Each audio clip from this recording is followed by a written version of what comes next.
I can't believe you changed the locks on our lake house for your personal trainer, I said, watching my husband Jason load his expensive mountain bike onto her Jeep. The deed's in my name now. Legally, there's nothing you can do about it.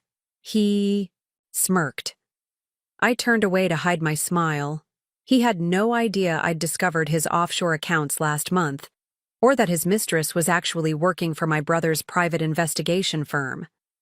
The cloudless summer sky seemed to mock the storm, brewing inside me as I stood in the driveway of what was once our dream home. Before we jump back in, tell us where you're tuning in from, and if this story touches you, make sure you're subscribed, because tomorrow I've saved something extra special for you. The sprawling cedar and glass lake house on Evergreen Point had been our sanctuary for 5 years, a place where we'd planned to retire someday, watching sunsets from the wraparound deck and hosting our future grandchildren. Now, Megan, with her perfect athletic build and highlighted blonde hair, was meticulously arranging Jason's designer luggage in her vehicle, as if she'd been doing it her whole life. "You'll need to be out of the main house by the end of the month," Jason continued, not even looking at me as he secured his carbon fiber bike worth more than some people's cars. "I've been more than generous with the settlement offer. My lawyer will be in touch." 22 years of marriage, and this was what it had come to: clinical destruction delivered without emotion. The practiced detachment in his voice told me this wasn't impulsive. He'd been planning it for months, maybe years. I took a slow sip of my coffee, using the mug to hide the expression that might give me away. The bitter liquid matched my mood, but the knowledge I carried gave me strength. Jason had always been meticulous about appearances but careless with details he deemed unimportant, like the fact that I'd managed our taxes for the past decade, or that I knew every password to every account he'd ever created. "You seem awfully calm about all this," Megan observed, her voice carrying that subtle condescension reserved for women she perceived as older and less relevant. At 34, she was 16 years my junior, a fact Jason thought I obsessed over. What he didn't understand was that age wasn't what bothered me. Betrayal was. "Just processing," I replied, my voice steadier than I expected. "It's not every day you watch your husband give away a $3 million property to someone he's known for less than a year." Jason slammed the Jeep's tailgate shut, the sound echoing across the pristine lake. A family of ducks scattered from the shoreline, their peaceful morning disrupted just like my life. "It's not giving away," he corrected, finally turning to face me. His once familiar blue eyes were distant, already looking through me rather than at me. "It's strategic asset reallocation, something you never understood about my business." The condescension in his voice would have cut deeply 6 months ago. Now it was just further confirmation I was making the right choice. I'd spent too many years doubting myself, believing his narrative that my contributions were less valuable because they didn't come with a paycheck or public recognition. "Interesting timing," I noted casually, leaning against the cedar porch railing. "Right after you became the majority stockholder in Biogen. Quite the coincidence." A flicker of something, concern, annoyance, crossed his face before his practiced smile returned. "The divorce settlement is more than fair, Rebecca. Don't make this uglier than it needs to be." What Jason didn't know, couldn't know, was that 3 nights ago, I'd sat in my brother Daniel's office reviewing surveillance photos, bank statements, and recorded conversations that told a very different story about my husband's business dealings. Daniel had warned me years ago that Jason wasn't the ethical businessman he portrayed himself to be, but I'd defended him, believing in the man I thought I'd married. "We should get going," Megan interjected, sliding her oversized sunglasses down from her perfect blowout. "We're expected at the marina by noon." She placed a proprietary hand on Jason's arm, diamond tennis bracelet catching the sunlight. The bracelet I'd found the receipt for in Jason's briefcase 2 months ago, the business expense that had finally pushed me to start digging deeper. "Of course," Jason replied, checking his Rolex, a 10th anniversary gift from me. The boat. Won't wait. He turned to me with practiced politeness. Rebecca, Jerry will be in touch about the remaining paperwork. Just sign where he indicates, and this can all be over quickly. Jerry Hoffman, his attorney and golf buddy. The same man who'd drafted the questionable documents transferring our vacation property into Jason's name alone last year. For tax purposes, Jason had explained then, promising it was temporary. I'd signed without questioning, a mistake I wouldn't repeat. I nodded pleasantly, watching them climb into the Jeep. Through the open window, I could hear Megan's laughter, the sound of someone who believed she'd won the ultimate prize. If she only knew what was coming. As the Jeep's taillights disappeared, down the private road, I pulled out my phone and sent a single text to Daniel. They've left. Eagle's Nest is empty. Within 20 minutes, an unmarked van pulled into the driveway. Daniel stepped out first, followed by two people carrying equipment. Cases. His expression was grim, but determined. The same look he'd worn during difficult cases throughout his career. Are you absolutely sure about this, Becca? He asked, using my childhood nickname. Once we start, there's no going back. I looked at the lake house. The hand-selected river stones in the fireplace, the custom bookshelves I'd designed, the kitchen where I'd hosted countless gatherings while Jason charmed our guests with stories of his business acumen. For years, I'd built our life while he built his empire, never realizing I was just another asset to be managed. I've never been more certain, I replied, handing him the key I'd secretly duplicated. Let's find everything. As Daniel's team began, meticulously documenting the contents of Jason's home office, I walked down to the lake's edge, watching ripples disturb the perfect reflection of mountains on water. Jason had always been obsessed with appearances, with perfection. He'd curated our life like a magazine spread, positioning himself as the brilliant provider and me as the grateful beneficiary of his success. What he'd never understood was that I saw behind the facade, the manipulations, the gradual erosion of my independence, the calculated way he'd isolated me from friends and family who might question his narrative.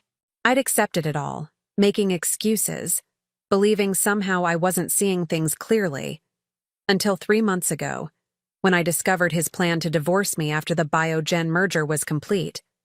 The prenup he'd insisted on, just a formality, would leave me with a fraction of what we'd built together, while the offshore accounts I wasn't supposed to know about would protect the majority of his wealth. I took a deep breath of pine-scented air, feeling the weight of years lifting from my shoulders. Jason thought he held all the cards, that I would crumble in the face of his betrayal. He believed the Rebecca he'd carefully molded over 2 decades, compliant, trusting, dependent, would accept whatever he offered. He had no idea who I really was, or what was coming. Daniel set up his laptop on the kitchen island, the gleaming marble surface reflecting the complex diagrams and documents on the screen. 5 years with the FBI's Financial Crimes Division before starting his own investigation.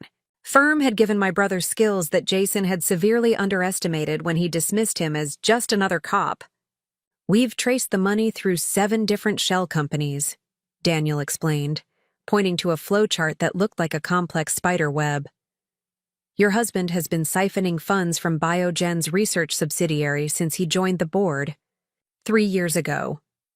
I studied the diagram, recognizing some of the company names from tax documents I'd filed away over the years.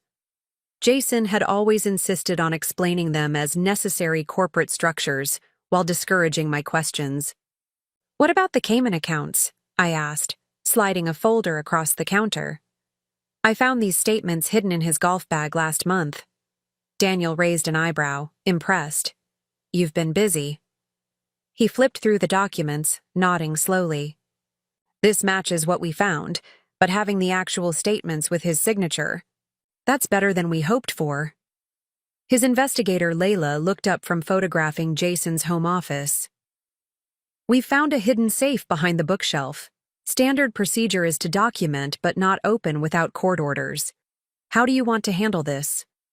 Daniel looked at me questioningly. Preparing and narrating this story took us a lot of time, so if you are enjoying it, subscribe to our channel. It means a lot to us. Now back to the story. This was the moment where we could still turn back, still pretend this was just an exercise in curiosity rather than the beginning of Jason's downfall. I straightened my shoulders. I know the combination. Walking to the bookshelf, I slid aside. The collected works of Hemingway, books Jason displayed but never read, and revealed the digital keypad. Our wedding date backwards. He's always been predictable that way. The safe swung open to reveal stacks of documents, a passport I'd never seen before, and several USB drives carefully labeled with dates. Daniel whistled low. Jackpot. Is that what I think it is? I asked, pointing to a thick folder marked Biogen merger. If you're thinking it's insider trading evidence, then yes. Daniel carefully photographed each document before touching it. Your husband has been buying shares through proxy companies before each public announcement. The SEC would have a field day with this. What Jason never realized during our marriage was that I'd absorbed everything during those endless corporate dinners where he'd talked business while assuming I was focused on menu selections. I'd caught patterns, recognized names, stored away, comments that seemed innocent at the time but now formed a damning constellation of evidence. There's something else you should see, I said, leading them to the boathouse. The lakeside structure looked modest from the outside, but inside housed Jason's pride and joy, a custom mahogany speedboat worth over $200,000. What most people didn't know was that the boathouse had a small office area where Jason sometimes worked when he claimed to need complete privacy. I lifted the vintage nautical map from the wall, revealing another hidden safe. This one's newer. He installed it last year when the Biogen deal started getting serious. Daniel looked impressed again. How did you? He thinks I don't pay attention, I explained simply. But I've spent 22 years watching him, learning his patterns. Every time he says he wants privacy, I make it my business to know why. This safe required a key rather than a combination. I removed the small brass key from my pocket, the twin to the one Jason kept in his workout bag, thinking I never went near his home gym equipment. Inside was a single USB drive and a handwritten ledger. Daniel handled them with gloved hands, carefully placing them in evidence bags. Rebecca, he said solemnly, with what we've gathered today, Jason isn't just looking at divorce problems. He's looking at federal charges. The weight of that statement hung in the air. This wasn't just about saving my financial future anymore. It was about exposing crimes that affected shareholders, employees, and possibly patients relying on Biogen's medical research. What about Megan? I asked. How deep is she involved? Layla spoke up, scrolling through files on her tablet. Based on our surveillance, she's not just the mistress. She's been actively helping him move documents and set up meetings with offshore bankers. She introduced herself as his executive assistant at the Grand Cayman Bank last month. The revelation shouldn't have surprised me, but it did. Somehow, I'd been holding on to the idea that she was just a young woman caught up in Jason's manipulations, the way I once had been. The knowledge that she was a willing accomplice hardened my resolve. She's been with him to my brother's firm. At least 4 times, Layla continued, always using fake names. Your husband may have found her at the gym, but her background suggests this isn't her first rodeo. 3 wealthy men in the last decade, all ending with significant gifts before relationships dissolved. A professional mistress, I murmured, pieces clicking into place. The calculated way she'd appeared in our lives, the convenient background as a personal trainer that gave her access to our home, the gradual insertion of herself into Jason's daily routine. More than that, Daniel corrected. Based on these records, she's been helping him move money. That makes her a co-conspirator in financial fraud. As the team continued gathering evidence, I wandered onto the deck overlooking the lake. The afternoon. Sun cast long shadows across the water, and somewhere in the distance, I could hear the rumble of Jason's boat. He would be out there for hours, showing off for Megan, celebrating what he thought was his perfect escape. Little did he know that while he was drinking champagne on the water, his carefully constructed house of cards was being dismantled piece by piece. The lake house he'd taken from me would become the very thing that destroyed him. I felt a strange calm settle over me. For years, I'd been the perfect corporate wife. Supportive, unquestioning, always making myself smaller to accommodate Jason's growing ego. I'd believed his gaslighting when he insisted I was overreacting to his late nights or being paranoid about his female colleagues. Now, standing on the deck of what was supposed to be our retirement dream, I finally recognized the strength that had been there all along. I hadn't been blind. I'd been gathering information, storing away inconsistencies, waiting for the moment when all the pieces aligned. Jason had severely underestimated me, and that would be his ultimate downfall. The evening descended on Evergreen Point, painting the lake in shades of amber and gold as I sat on the deck with a glass of Cabernet. Jason's favorite wine from a vineyard in Napa Valley where we'd spent our 15th anniversary. A trip he'd spent mostly on conference calls while I toured the grounds alone. I could hear the distant purr of the boat engine as Jason and Megan returned from their afternoon on the water. Their laughter carried across the still lake surface, carefree and entitled. The sound no longer hurt as it had when I'd first discovered their affair 6 months ago. Instead, it fueled my resolve. Daniel and his team had departed an hour earlier, taking with them enough evidence to build an ironclad case. They'd left behind sophisticated recording equipment and cameras, carefully hidden throughout the property. Every conversation, every boast, every plan Jason and Megan discussed would now be documented. Remember, Daniel had cautioned before leaving, don't confront him. Don't give any indication that you know. We need them comfortable enough to keep talking freely. The boat docked with a gentle thud against the private pier. I watched as Jason helped Megan off the vessel, his hand lingering possessively at her waist. Her sundress clung to her athletic figure, slightly damp from what I assumed was an impromptu swim. My husband's eyes never left her as she gathered their things. I slipped inside before they spotted me, moving to the kitchen where I could observe without being noticed. The lake house's open design, with its floor-to-ceiling windows and spacious great room, had always been perfect for entertaining. Now it served a different purpose, allowing me to track their movements while appearing to be simply preparing dinner. The glass door slid open, and Jason's voice filled the space. Absolutely the right decision. Henderson confirmed the offshore transfer is untraceable. Once the merger announcement hits next week, we'll be set. I busied myself chopping vegetables, keeping my movements relaxed and measured despite my racing heart. This was exactly the kind of conversation Daniel had hoped to capture. Explicit confirmation of financial misconduct. Rebecca, Jason acknowledged, with surprise, noticing me at the counter. I didn't realize you were still here. I looked up with practiced casualness. Just gathering some personal things. I gestured to the vegetables, and making a quick dinner before I head back to the city.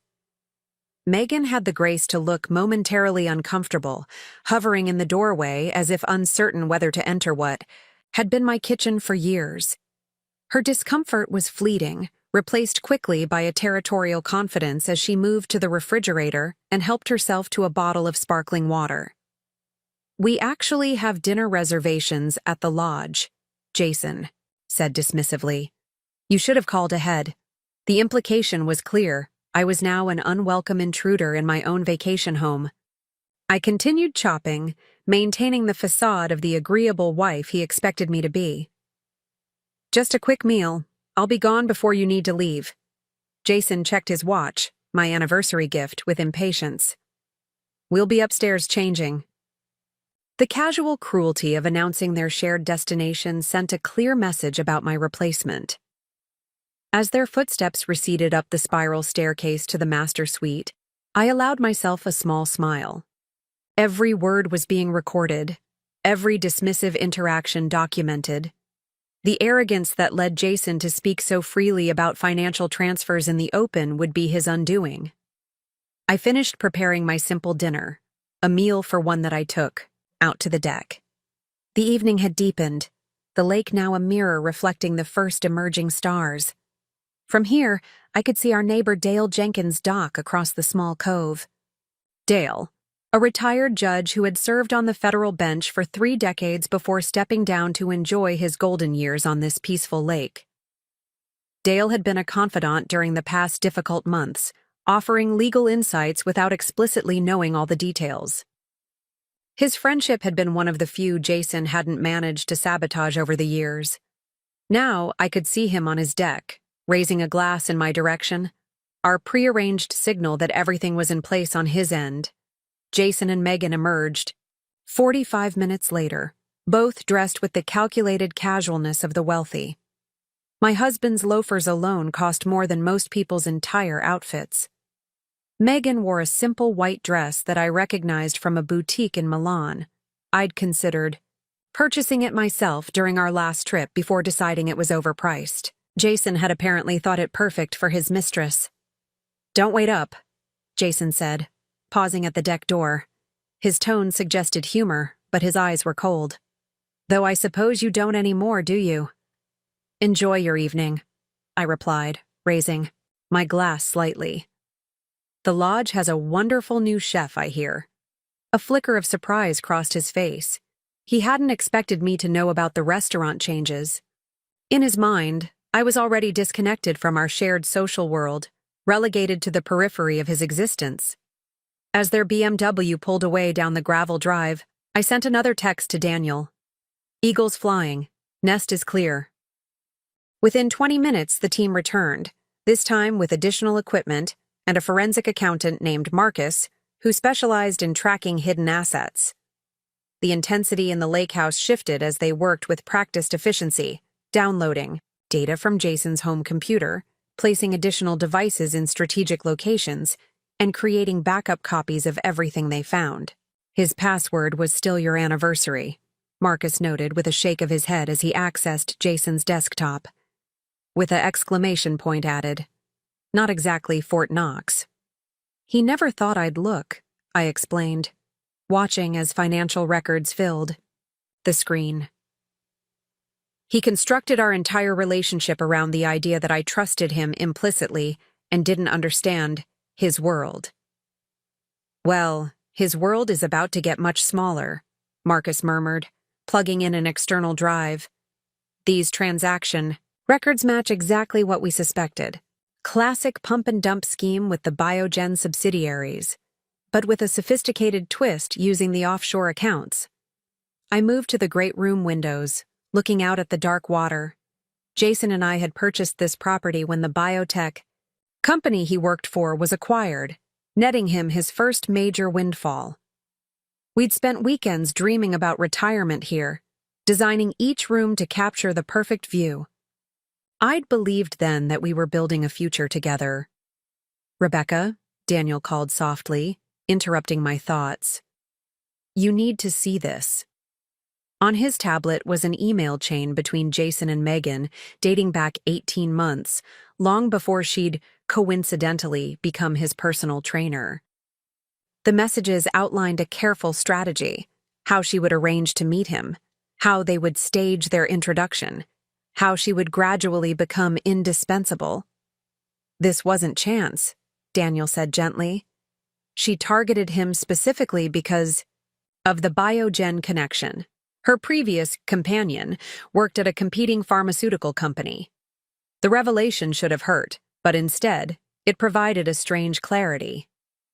The calculated nature of their relationship somehow made my own failings less painful. I hadn't missed signs of a genuine connection. I'd been deliberately manipulated by 2 people skilled in deception. "There's more," Marcus added from the computer. "They're planning to leave the country after the merger announcement. One-way tickets to a non-extradition country, booked under aliases but paid for from one of his hidden accounts." I took a deep breath, absorbing this final betrayal. "How soon?" 3 days, Daniel replied, his expression grim. Which means we need to move faster than planned. The following morning, I woke before sunrise, my mind surprisingly clear despite having slept only a few hours.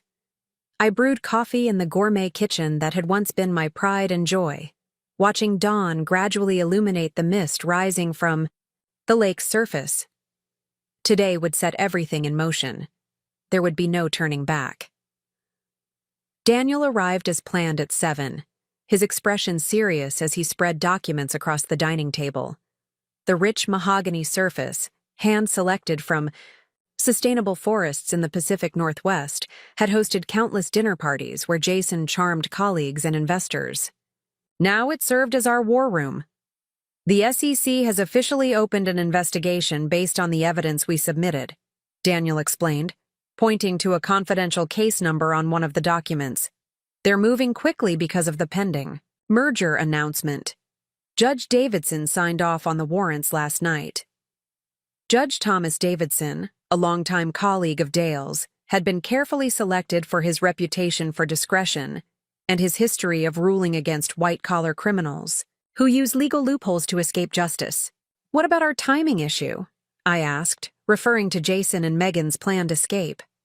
3 days wasn't much time for federal investigations to complete their work.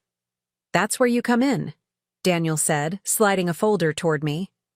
We need to delay them without raising suspicion, give the authorities time to coordinate across jurisdictions. I opened the folder to find a detailed script, not what I should say verbatim, but conversation points designed to extract additional information while keeping Jason from fleeing. The strategy was elegant in its simplicity. I would play the role Jason already expected of me, the desperate soon-to-be ex-wife trying to salvage something from the ruins of our marriage. You want me to beg, I said, understanding immediately. I want you to let him think he's won, Daniel corrected. People like Jason are most vulnerable when they believe they're in complete control. That's when they make mistakes, reveal details. They otherwise wouldn't. I nodded, scanning the suggested approaches. And Megan? Based on her communications, she gets nervous when plans change. If you can create some doubt about the timeline, she might pressure Jason to share more details with her. The recording equipment we've installed will catch everything. The strategy. Session continued for another hour, fine-tuning every aspect of our approach. We were interrupted by the sound of footsteps on the deck, Jason emerging for his morning ritual of coffee by the lake, something he'd done every day during our years together. He's alone, I observed, watching through the window as Jason settled into an Adirondack chair, seemingly absorbed in whatever he was reading on his tablet. Megan must still be asleep. Perfect timing, Daniel said, gathering his materials quickly. Remember, just enough emotion to be believable, but not so much that he shuts down. We need him talking. After Daniel slipped out the side door, I waited. 5 minutes, then prepared a second cup of coffee, black with 1 sugar, exactly as Jason had taken it for 22 years.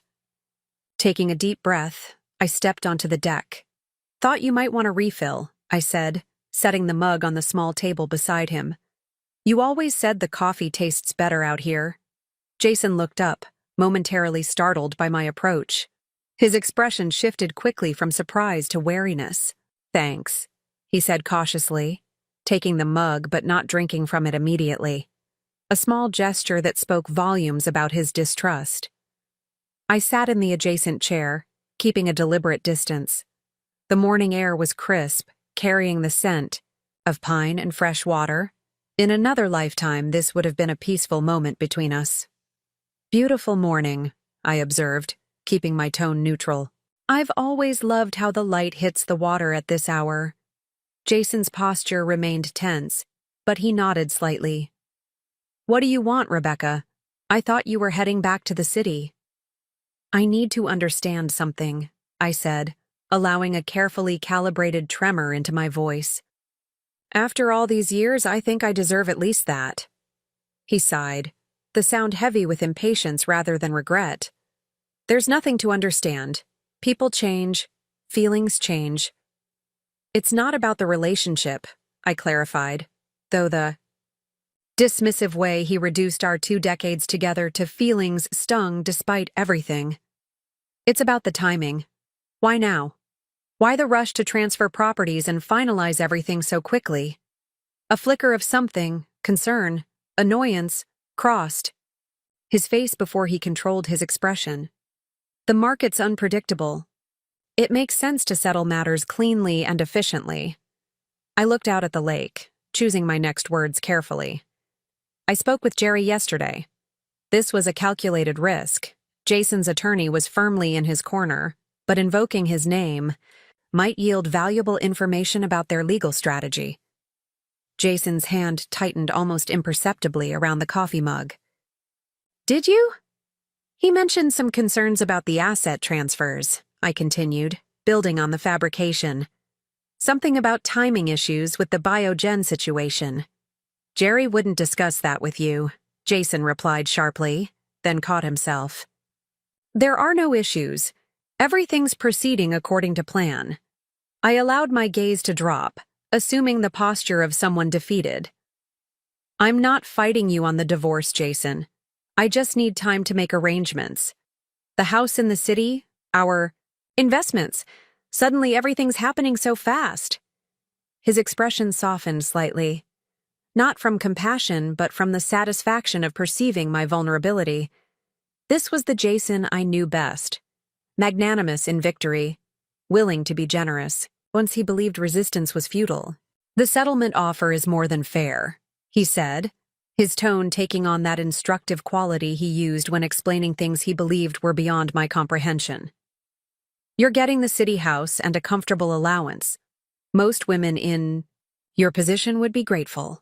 I swallowed the retort that rose instinctively. Most women in my position hadn't discovered their husbands were committing securities fraud. Most women hadn't spent months gathering evidence while pretending everything was normal. I am grateful, I managed instead. I just need more time before everything finalizes. Maybe we could extend the timeline by a few weeks. After the Biogen announcement, perhaps? The mention of Biogen caused a subtle shift in his demeanor. His eyes narrowed slightly as he studied my face, looking for any indication that I knew more than I should. Why would the Biogen announcement matter to our divorce proceedings? He asked carefully. I fabricated a casual shrug. I assumed you'd be busy with the merger. Wouldn't it be easier to handle personal matters after your professional obligations are settled? He seemed to relax marginally, accepting my explanation. Some matters can't wait, he said firmly. The paperwork needs to be finalized by Friday. 2 days before their planned departure. The timeline was tighter than we'd realized. That seems unnecessarily rushed, I ventured, allowing a hint of suspicion into my voice. Unless there's something I should know? Jason set down his mug with a decisive clink. The only thing you need to know is that delaying the inevitable doesn't help either of us. Sign the papers, take the settlement, and move on with your life, Rebecca. I have. The finality in his tone signaled the end of the conversation. He stood gathering his tablet. I have calls starting in 15 minutes. We'll be leaving tomorrow, not Friday as originally planned. The movers will be here next week for my remaining things. As he turned to leave, I made one final attempt. Jason, wait. He paused, looking back with impatience. I found some financial documents in the study that might be important to you, I said. Offshore account statements. I set them aside rather than packing them with my things. The color drained slightly from his face. Where are they? In my car, I lied smoothly. I can bring them in later when you're done with your calls. He hesitated, clearly torn between maintaining his dismissive stance and securing potentially damaging evidence.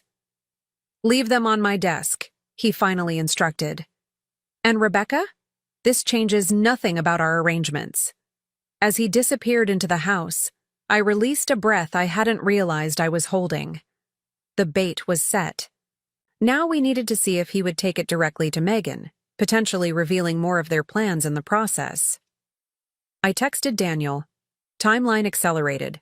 Departure now tomorrow. He took the bait on the documents. His response came immediately. Perfect. Keep playing your role. SEC team arriving tonight? Do not leave property. We need you there when everything happens. The quiet afternoon gave me time to reflect as I packed a few cherished items from what had once been our shared retreat. Each object carried memories. Some I would treasure. Others I was ready to leave behind. The hand-painted pottery from our trip to Greece. The antique compass I'd given Jason on our 5th anniversary, inscribed with, "For the journey ahead."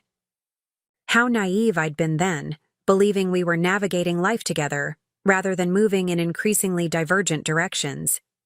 Jason remained sequestered in his home office, making calls in that confident, commanding voice that had once made me feel protected rather than controlled. Megan had disappeared for a quick workout, though Daniel's text confirmed she was actually making calls from her car, suddenly worried about their accelerated departure. I found myself drawn to the photo albums I'd meticulously assembled over the years.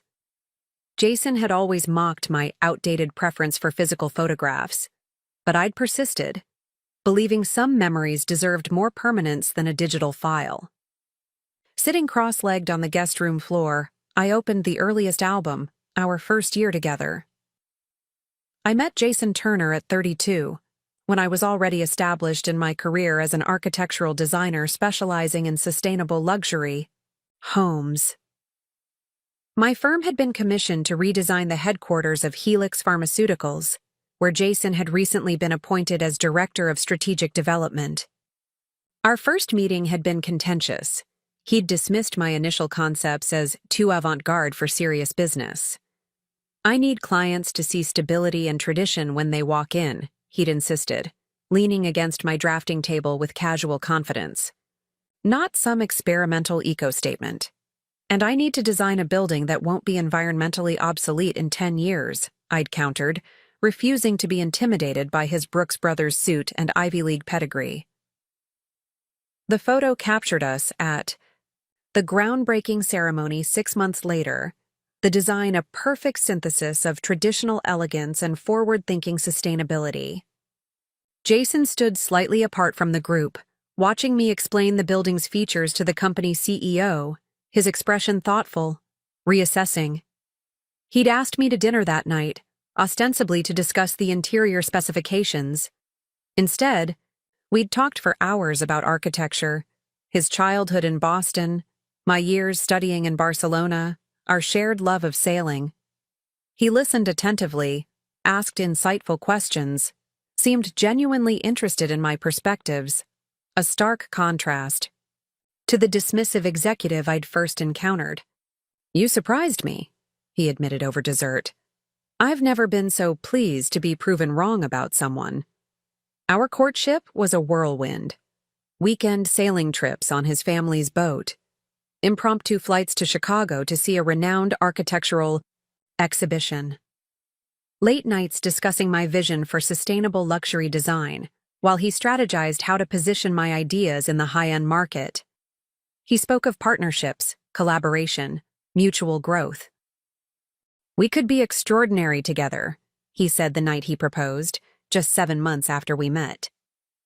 The ring was his grandmother's, a vintage emerald that he'd had reset in a modern platinum setting.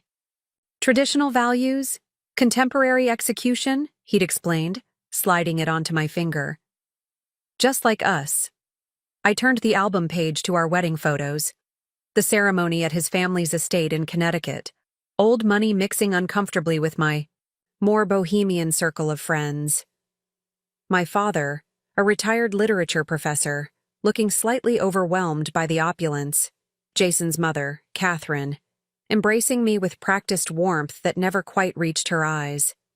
"Turner men choose exceptional women," she'd told me at the rehearsal dinner, her voice lowered conspiratorially. "But they require management. A subtle hand on the rudder, dear." I hadn't understood her warning then, had dismissed it as the outdated perspective of a woman from another generation.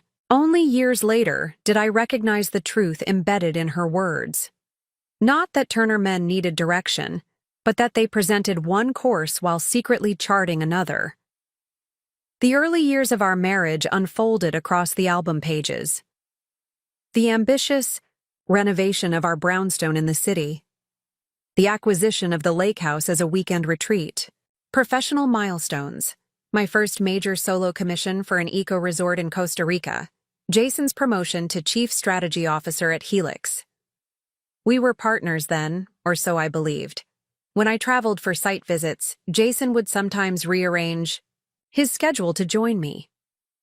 When he faced challenges at work, we'd strategize together on the deck of our lake house, his respect for my insight apparent in how seriously he considered my suggestions. The shift began so gradually I couldn't pinpoint exactly when things changed. A canceled trip here, a dismissed idea there. Subtle criticisms wrapped in concern.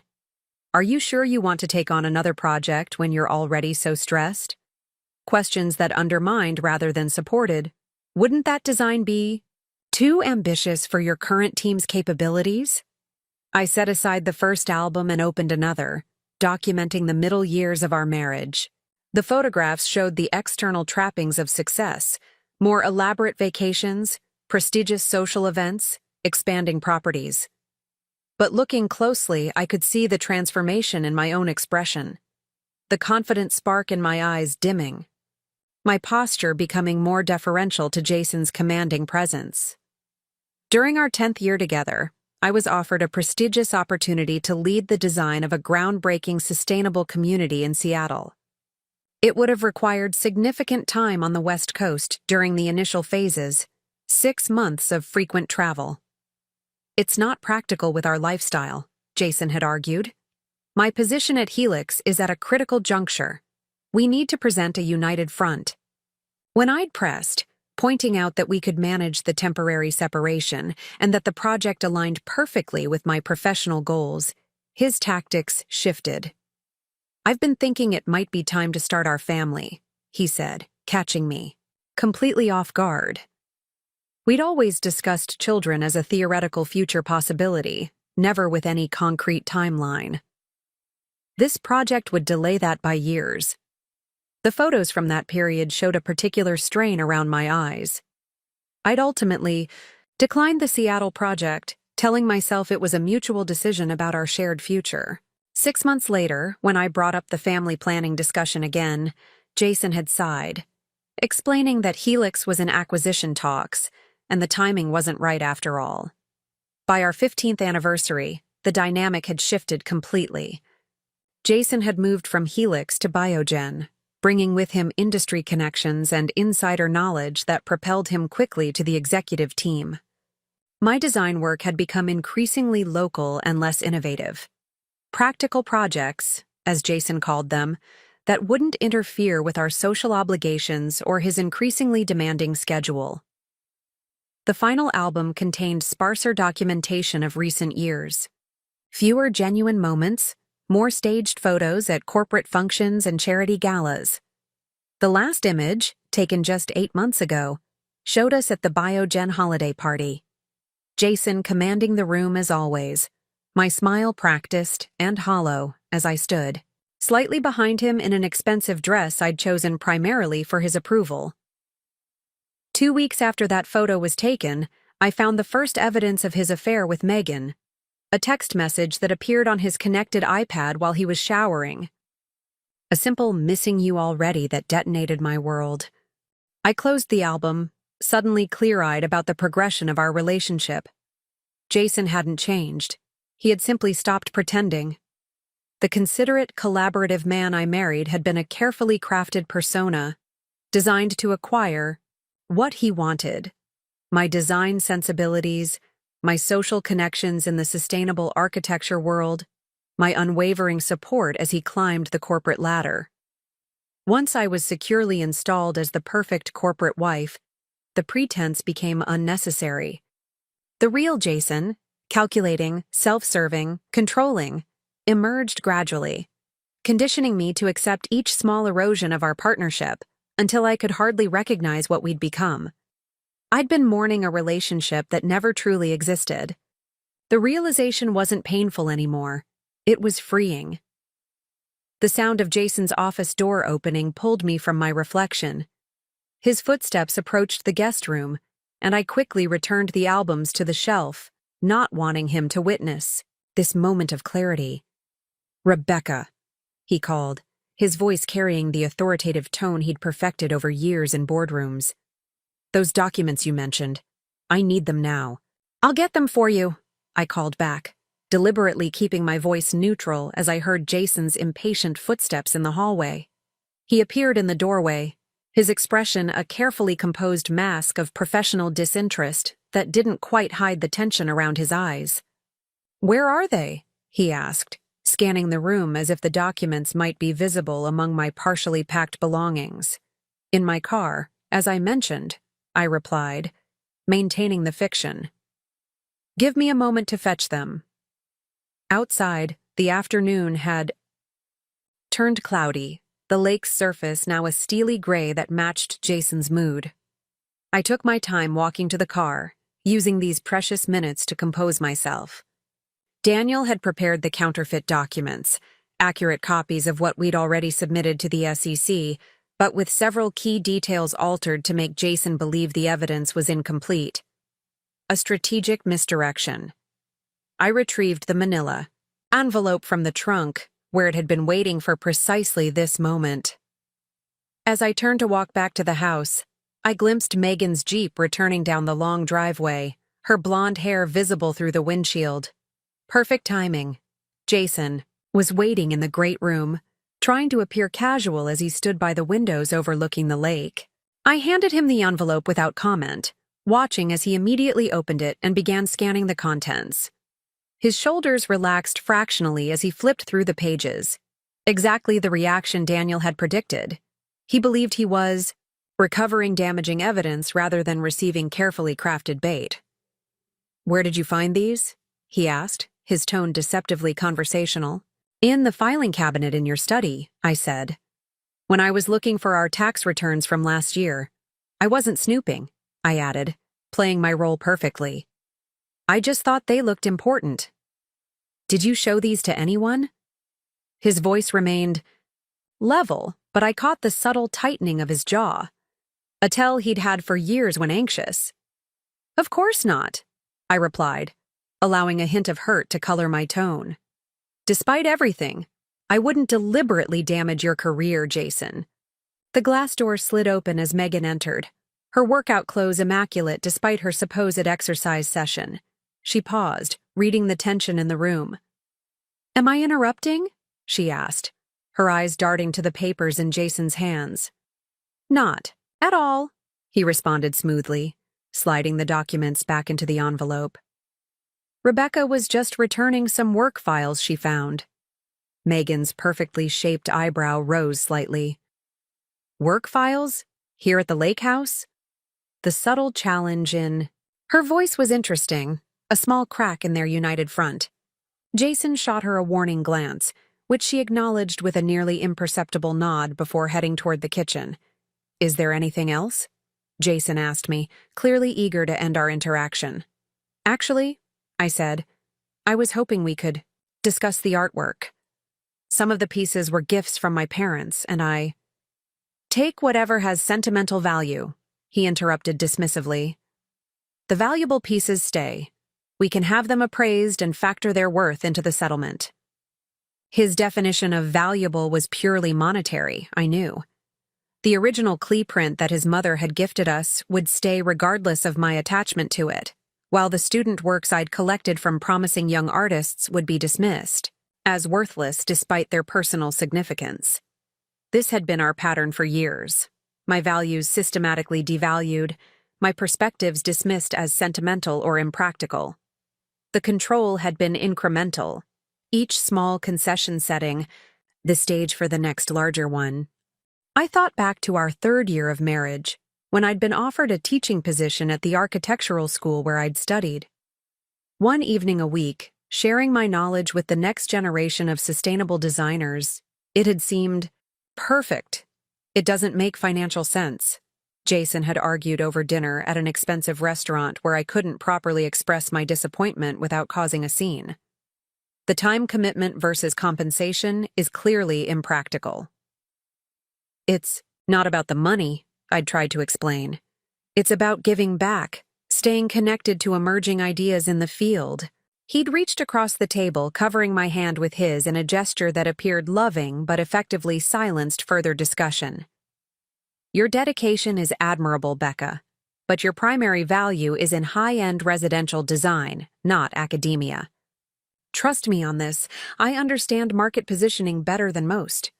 I'd withdrawn my application the next day, telling myself Jason was looking out for my best interests, that his business acumen gave him insights I should trust.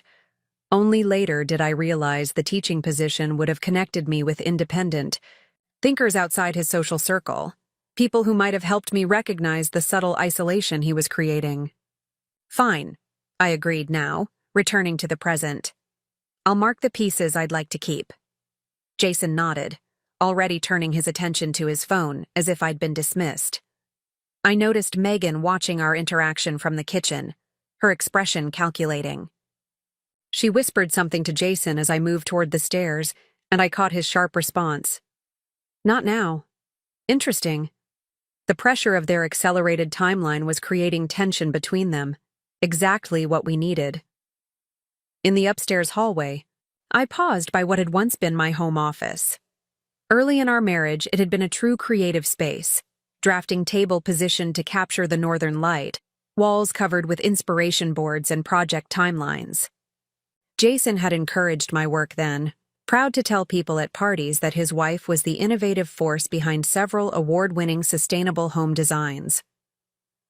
The decline began around our 7th year together, when Jason's position at Helix had solidified and my professional reputation was established enough to benefit his corporate image. He'd begun questioning my project choices, suggesting I focus on prestige clients, rather than the innovative but less lucrative sustainable community developments that truly inspired me. You're underselling yourself, he insisted. With your talent, you should be designing for billionaires, not eco-communities with limited budgets. What he meant, I later realized, was that my work should enhance our social status rather than satisfy my professional ethics. When I resisted, the undermining became more direct. Scheduling conflicts with important client meetings, subtle criticisms of my design concepts when we entertained potential clients at home, questions about my energy level and stress management when I tackled ambitious projects. By our 10th anniversary, my active client list had shrunk to a handful of wealthy individuals approved by Jason. My workspace gradually transformed into a home office used primarily for managing our social calendar and charitable commitments. The drafting table was replaced by an elegant desk that matched the lake house decor. The inspiration boards gave way to framed awards and society photos. My professional identity had been so gradually dismantled that I hardly noticed its disappearance until it was gone. I entered the room now, running my fingers along the edge of the desk where I'd spent countless hours coordinating events that advanced Jason's career while my own languished. The realization that I had been complicit in my own professional diminishment was painful but necessary. Each compromise, each deferred dream, each acquiescence to his better judgment had been a step in the gradual erosion of my independence. What had once been love had transformed into something more insidious, a carefully constructed cage of financial dependence and eroded self-confidence. Like the proverbial frog in slowly heating water, I hadn't noticed the danger until I was nearly cooked. The sound of raised voices from downstairs broke through my reflection. Jason and Megan, in a heated discussion they thought was private. I moved quietly to the railing, where the lake house's open design allowed their words to drift upward clearly. Can't just change everything overnight without explanation, Megan was saying, her voice tense. It's handled, Jason responded firmly. The documents are recovered, the timeline adjusted. We leave tomorrow as planned. And what about the transfer confirmation? Henderson said.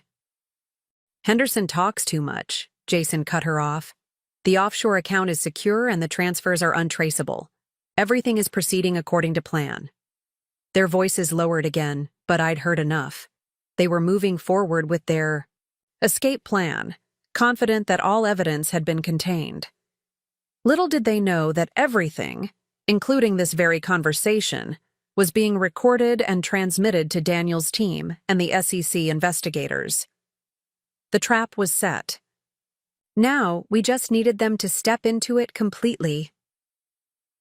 The evening descended on the lake house with a spectacular sunset, the kind that had once inspired Jason and me to build here, vivid streaks of orange and purple reflecting on the water's surface, silhouetting the pine trees on the opposite shore. I'd taken dinner on the small private balcony off the guest room, wanting distance from the intimate scene Jason and Megan had created in the kitchen below. They cooked together, moving around the space with the easy familiarity of a long-established couple rather than an affair of less than a year. Their laughter drifted upward, punctuated by the clink of wine glasses and the soft music Jason had selected, jazz standards that he knew I'd never particularly enjoyed. The domestic tableau was clearly meant to hurt me if I witnessed it, but instead, it provided an opportunity to observe them unguarded. After they retreated to the master bedroom, I waited 30 minutes before making my move. The lake house had fallen silent except for the distant call of nightbirds and the gentle lapping of water against the dock. I moved quietly down the stairs, avoiding the third step that had always creaked despite multiple repair attempts. Jason's laptop sat closed on the kitchen island where he'd left it while cooking. Careless, unlike him, but consistent with his pattern of growing overconfidence. Beside it lay his phone, still plugged into the charger. Another mistake. The Jason I knew never left his devices unattended, always carrying them even between rooms in our own home. I didn't need to access either device. Daniel's team had already implemented sophisticated monitoring software during their earlier visit, but their placement confirmed what we'd suspected. Jason believed the threat was contained. He thought the recovered documents represented the extent of my knowledge, that I remained the oblivious wife he'd so carefully cultivated. I moved to his home office, ostensibly to mark the artwork I wanted to keep as we'd discussed earlier. The real purpose was to check whether our surveillance equipment remained undiscovered. Everything appeared untouched, the tiny camera hidden in the bookshelf still blinking its nearly invisible green light at regular intervals. As I examined the artwork, making a show of placing small adhesive dots on the frames I wished to claim, a notification sound came from Jason's computer, distinctive enough that I recognized it wasn't his usual email alert. Something else. Curiosity drew me to his desk. The monitor had awakened from sleep mode, displaying a secure messaging platform I'd never seen before. A notification bubble showed a new message from someone identified only as Henderson. The preview text was visible. Confirmation received. Bailey's property ready for... The screen went dark before I could read more, the automatic sleep function engaging again. But those few words confirmed another piece of our puzzle. Belize, a country with limited extradition agreements with the United States. The vacation Jason and Megan were planning wasn't temporary. I continued my task of marking artwork, my mind racing as I processed this new information. I needed to alert Daniel without using my phone, which Jason might be monitoring. Moving to the kitchen under the pretense of getting water, I activated the silent alarm feature Daniel had installed. 3 quick taps on an innocent-looking decorative magnet on the refrigerator. Within seconds, my own phone vibrated with what would appear to be a spam notification to anyone monitoring. Daniel's acknowledgement. Message received. I was about to return upstairs when a folder on the edge of Jason's desk caught my attention. It was partially concealed beneath a stack of magazines, its tab unmarked, unusual for someone as meticulously organized as my husband. Something about its deliberate obscurity made me pause. Careful not to disturb the precise arrangement of items on the desk, I eased the folder out just enough to peek inside. The contents made my blood run cold. The folder contained detailed information about me, Not just financial records or divorce papers, but surveillance reports. Photographs of me meeting with my brother Daniel at a cafe 3 weeks ago. Notes about my movements. Phone records. Even a psychological profile that described me as conflict avoidant and financially naive. Assessments that would have been accurate months ago, but were now dangerously outdated from Jason's perspective. Most disturbing was a handwritten note paper-clipped to the back page. RC solution if necessary. Contact through Henderson only. Cash payment as discussed. RC, removal contingency. The clinical euphemism sent a chill through me despite the warm evening. This wasn't just about divorce or financial fraud anymore.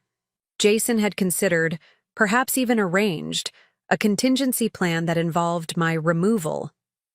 I carefully returned the folder to its original position, fighting to keep my hands steady. This discovery transformed everything. The careful game were playing wasn't just about justice or financial restitution anymore. It was potentially about my survival. Back in the guest room, I sent Daniel a pre-arranged text that would appear innocuous to anyone monitoring. Thinking of donating those winter clothes we discussed? When is the charity drive? The coded message would tell him we needed to accelerate our timeline. The stakes had just become life and death. His response came quickly. This weekend, I'll pick everything up tomorrow morning at 8. Translation. They were moving up the operation to tomorrow morning. No more waiting. The SEC and FBI would arrive at 8 a.m., not the following day as originally planned. Sleep was impossible after that discovery. I lay awake replaying moments from our marriage, examining them in this new, terrible light. Had Jason always been capable of such calculation, such coldness? When had I transformed in his mind from partner to possession to obstacle? I thought back to our 15th anniversary, just 2 years ago. We'd taken a sailing trip along the Croatian coast, Jason's choice. Though presented as a gift to me, I'd been thrilled initially, interpreting it as a romantic gesture reminiscent of our early years together. The reality had been different. Jason spent most days on business calls despite promises to disconnect. Evenings that should have been intimate were filled with social engagements with European business associates who, coincidentally, were vacationing in the same areas. What I'd perceived as a second honeymoon had actually been a business development trip with me as the appropriate accessory. One night, after too much wine and accumulated disappointment, I'd confronted him.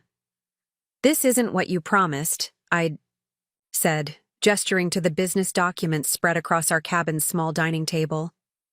"We haven't had a single day that wasn't interrupted by work." His response had been revealing. "Don't be childish, Rebecca. This trip cost over $30,000.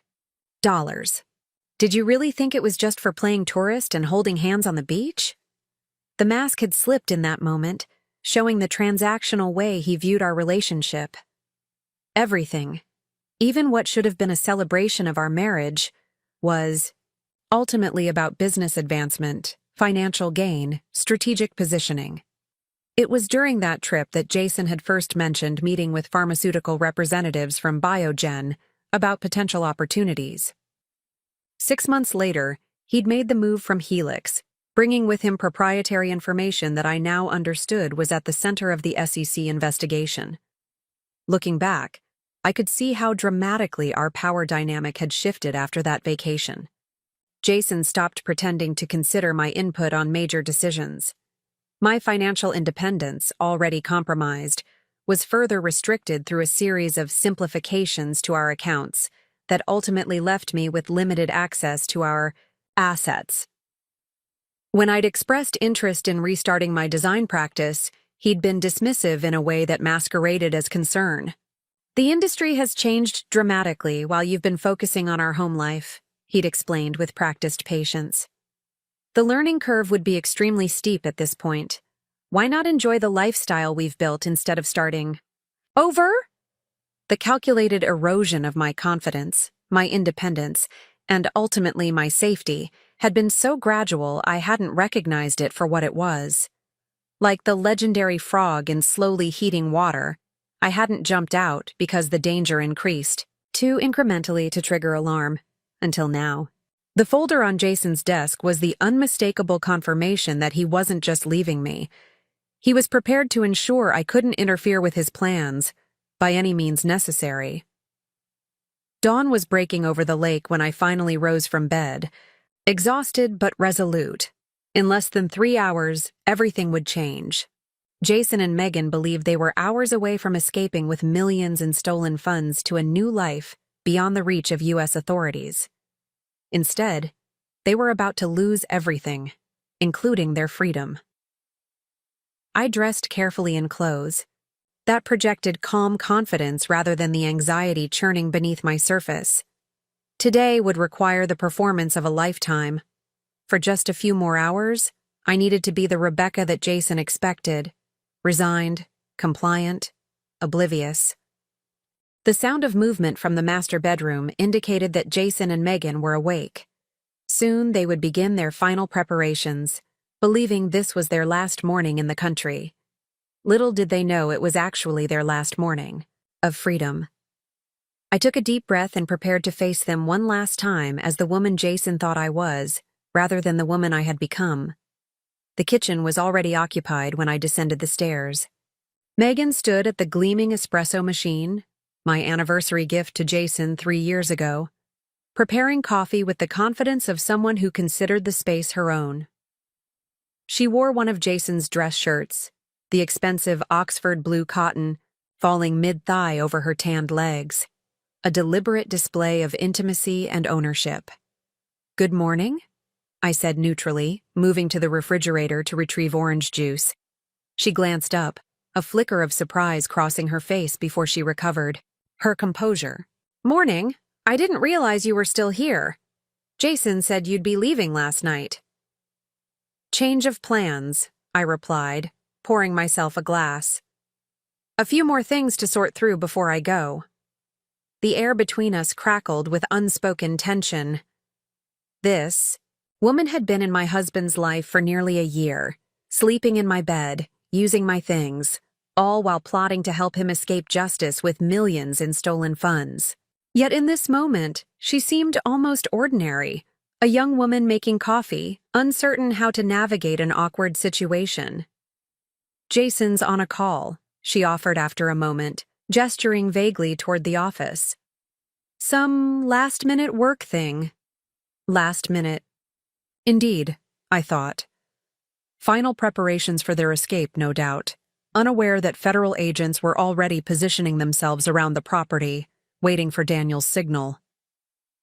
I checked my watch. 7:15 a.m.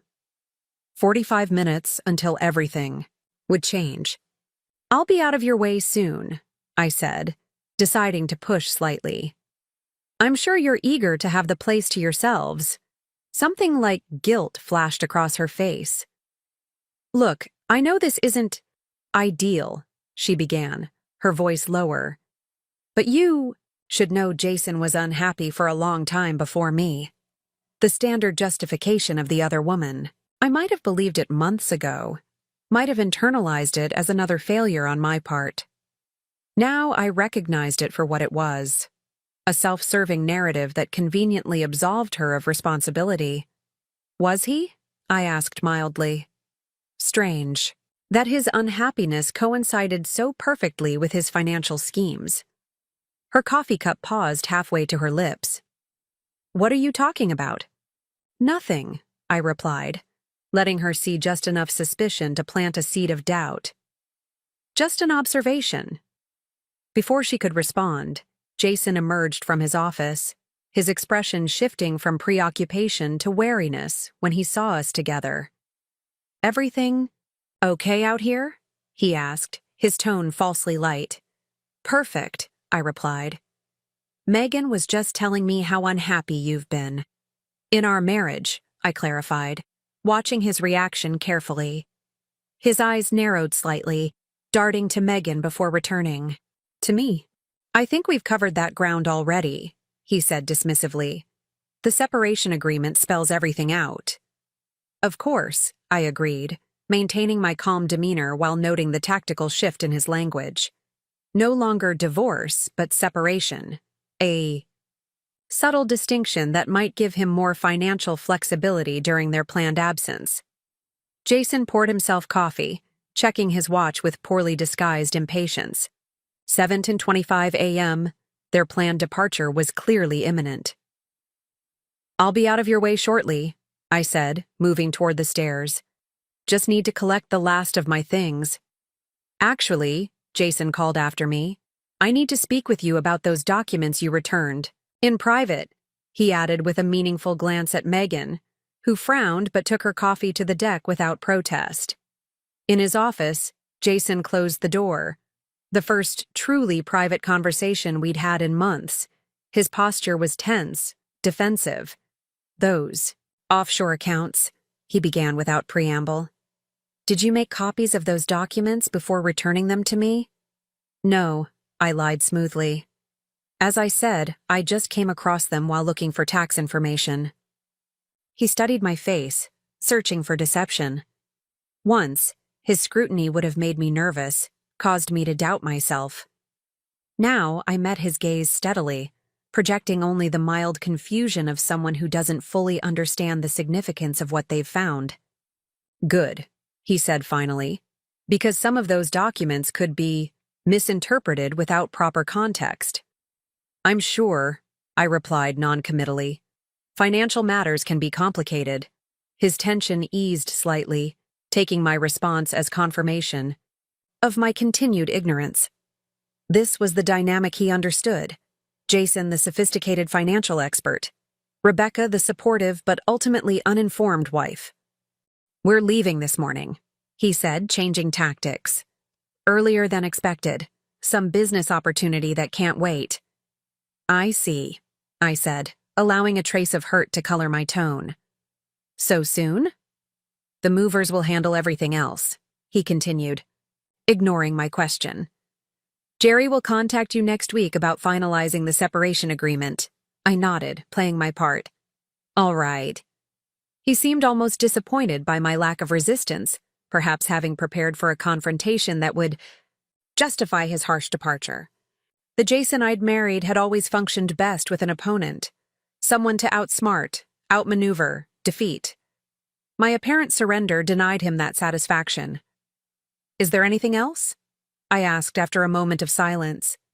He hesitated, and for a brief instant, I glimpsed something like uncertainty in his expression. "Be practical about the settlement, Rebecca," he said finally. "Don't let emotions cloud your judgment.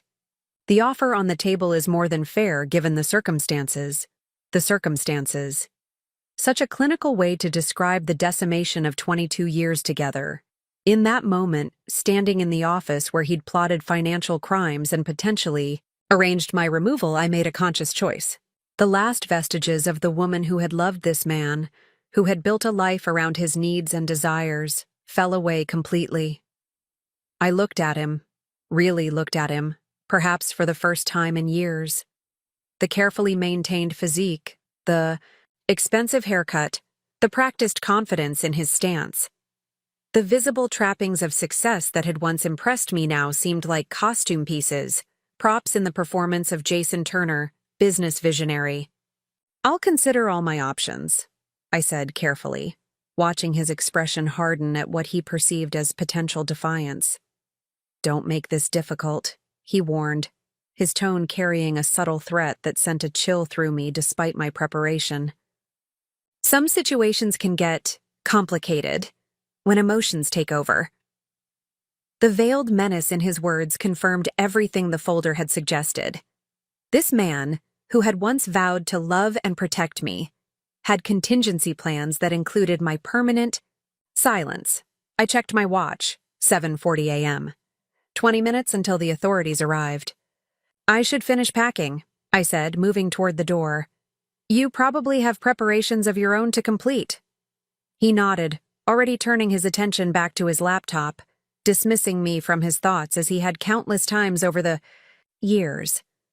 But this time, rather than feeling diminished by his indifference, I felt liberated. In the guest room, I quickly gathered my essential belongings, the few items I'd determined were truly important to take with me today. Everything else could be sorted later, after Jason and Megan were in custody. My phone buzzed with a text from Daniel. In position, 20 minutes. Stay inside until signal. Through the window, I could see Megan on the deck, talking intently on her phone, gesturing with uncharacteristic agitation. Perhaps their accelerated timeline was causing complications with their escape plan. Good. I sat on the edge of the bed, suddenly overwhelmed by the magnitude of what was about to happen. In 20 minutes, federal agents would enter this house. My husband of 22 years would be arrested for financial crimes that could send him to prison for decades. The life I had known, compromised and controlled as it had been, would be irrevocably altered. Yet alongside the inevitable anxiety was something unexpected, a profound sense of clarity. For months, I'd been gathering evidence, working with Daniel, preparing for this moment, all while maintaining the facade of the agreeable, oblivious wife. The constant performance had been exhausting, but necessary. Now, on the threshold of action, I felt a surprising calm. The decision had been made not in haste or vengeance, but with clear-eyed recognition of who Jason truly was and what he had done, not just to me, but to countless investors, to his colleagues, to the integrity of the financial system itself. This wasn't merely personal justice, it was the right thing to do. The woman who had once subordinated her needs and desires to Jason's preferences had finally found her compass again, oriented not toward pleasing him, but toward truth. I heard movement downstairs, suitcases being brought to the door, murmured. Conversations between Jason and Megan. Their preparations for escape were nearly complete. They believed themselves hours away from freedom, from a new life built on stolen money and discarded obligations. My phone vibrated again. 10 minutes. Positions confirmed. Exit to lake deck on signal. I took a deep breath, gathering the strength for what would come next. 22 years of marriage were about to end, not with quiet separation papers, but with federal agents and criminal charges. I didn't regret my decision. The path forward was clear, even if uncertain. For the first time in years, I was choosing my own direction rather than following Jason's carefully plotted course. It was time to reclaim my life, whatever that might now become. The next 10 minutes stretched like hours. Through the window, I watched as Jason loaded the remaining luggage into Megan's Jeep. They moved with practiced efficiency, their body language betraying neither guilt nor anxiety, just the focused determination of people executing a well-rehearsed plan. They believed themselves to be the architects of a perfect escape, unaware they were actually arranging the final pieces of their own downfall. Daniel's final text arrived precisely on schedule. Now, lake deck as discussed. I took a steadying breath and picked up my small overnight bag. This was it, the culmination of months of careful planning, evidence gathering, and strategic patience. Everything that happened in the next few minutes would determine not just Jason and Megan's fate, but the structure of my life moving forward. As I descended the stairs, I could hear them in the kitchen, speaking in low, urgent tones. Just, strange that Henderson hasn't confirmed the final transfer, Megan was saying, a note of worry in her voice. He will, Jason replied with the absolute confidence that had characterized our entire marriage. Stop creating problems where none exist. I paused, deliberately making enough noise on the last step to alert them to my presence. Their conversation ceased immediately, both turning toward me with nearly identical expressions of impatience. I'm heading out, I announced, keeping my tone casual. Thought I'd say goodbye. Jason's relief was palpable, though he tried to hide it behind a businesslike nod. Jerry will be in touch next week, he repeated, already turning away, clearly considering our interaction complete. Actually, I said, moving toward the deck doors rather than the front entrance, I thought I'd sit by the lake one last time. Before leaving. For closure, I added, seeing his frown of annoyance.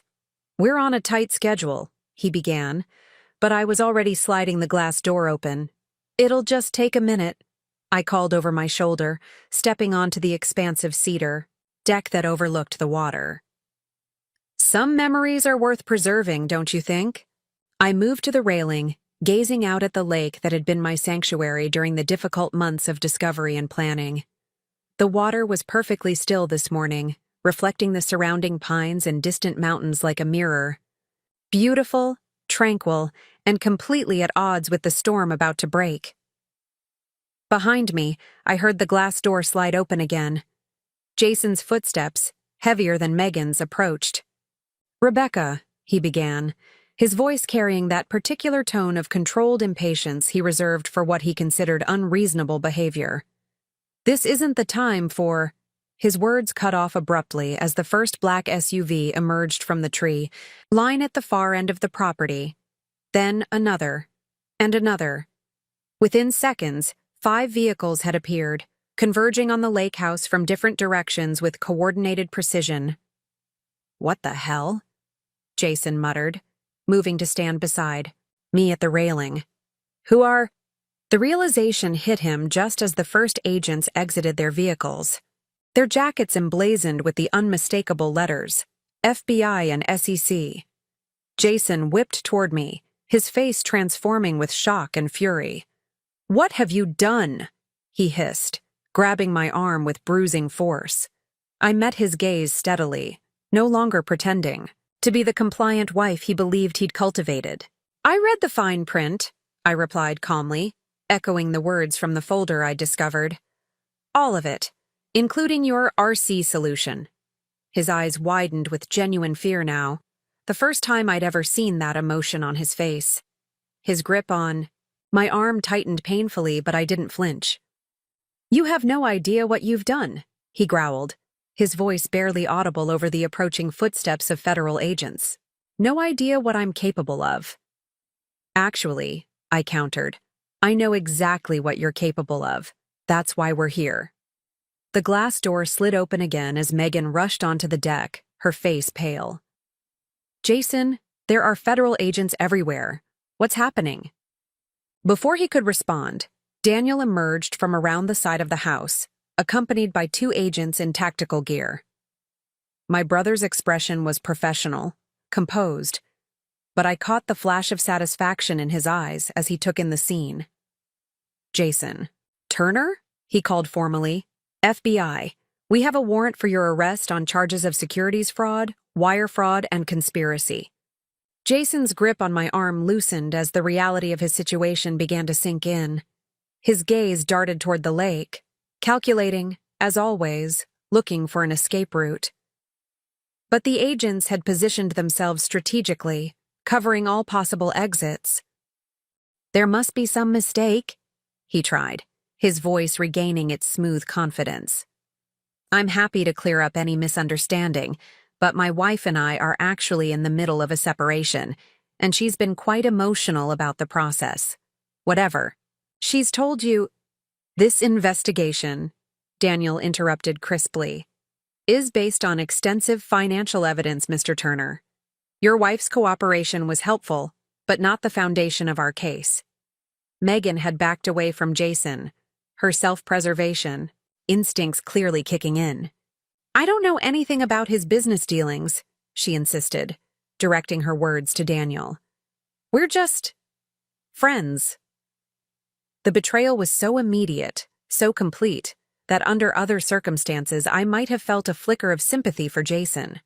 After all, I knew exactly how it felt to have someone you trusted turn against you without warning. 2 agents approached Jason with handcuffs while others entered the house, presumably to secure evidence and prevent the destruction of documents. The practiced ease with which they took control of the situation spoke to careful preparation, weeks of planning culminating in this precise moment.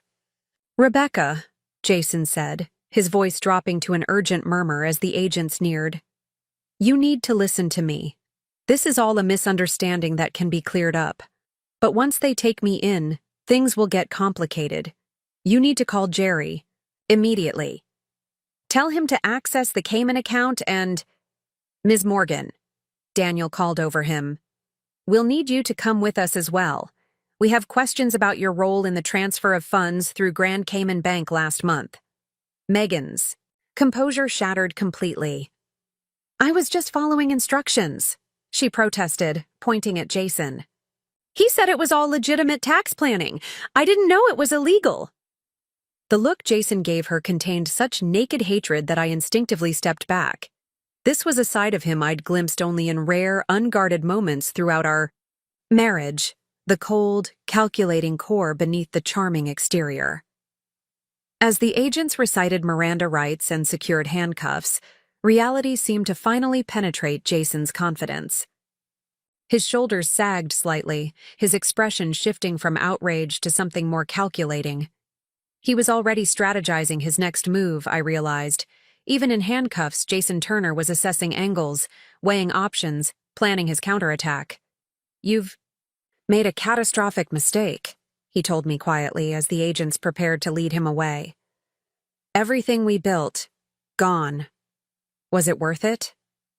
I considered his question seriously, looking around at the beautiful lake house that had once represented our shared dream and had transformed into a gilded cage, the property he had transferred into his name alone, the home where he had plotted financial crimes and considered arrangements for my removal. Yes, I answered honestly. It was worth it.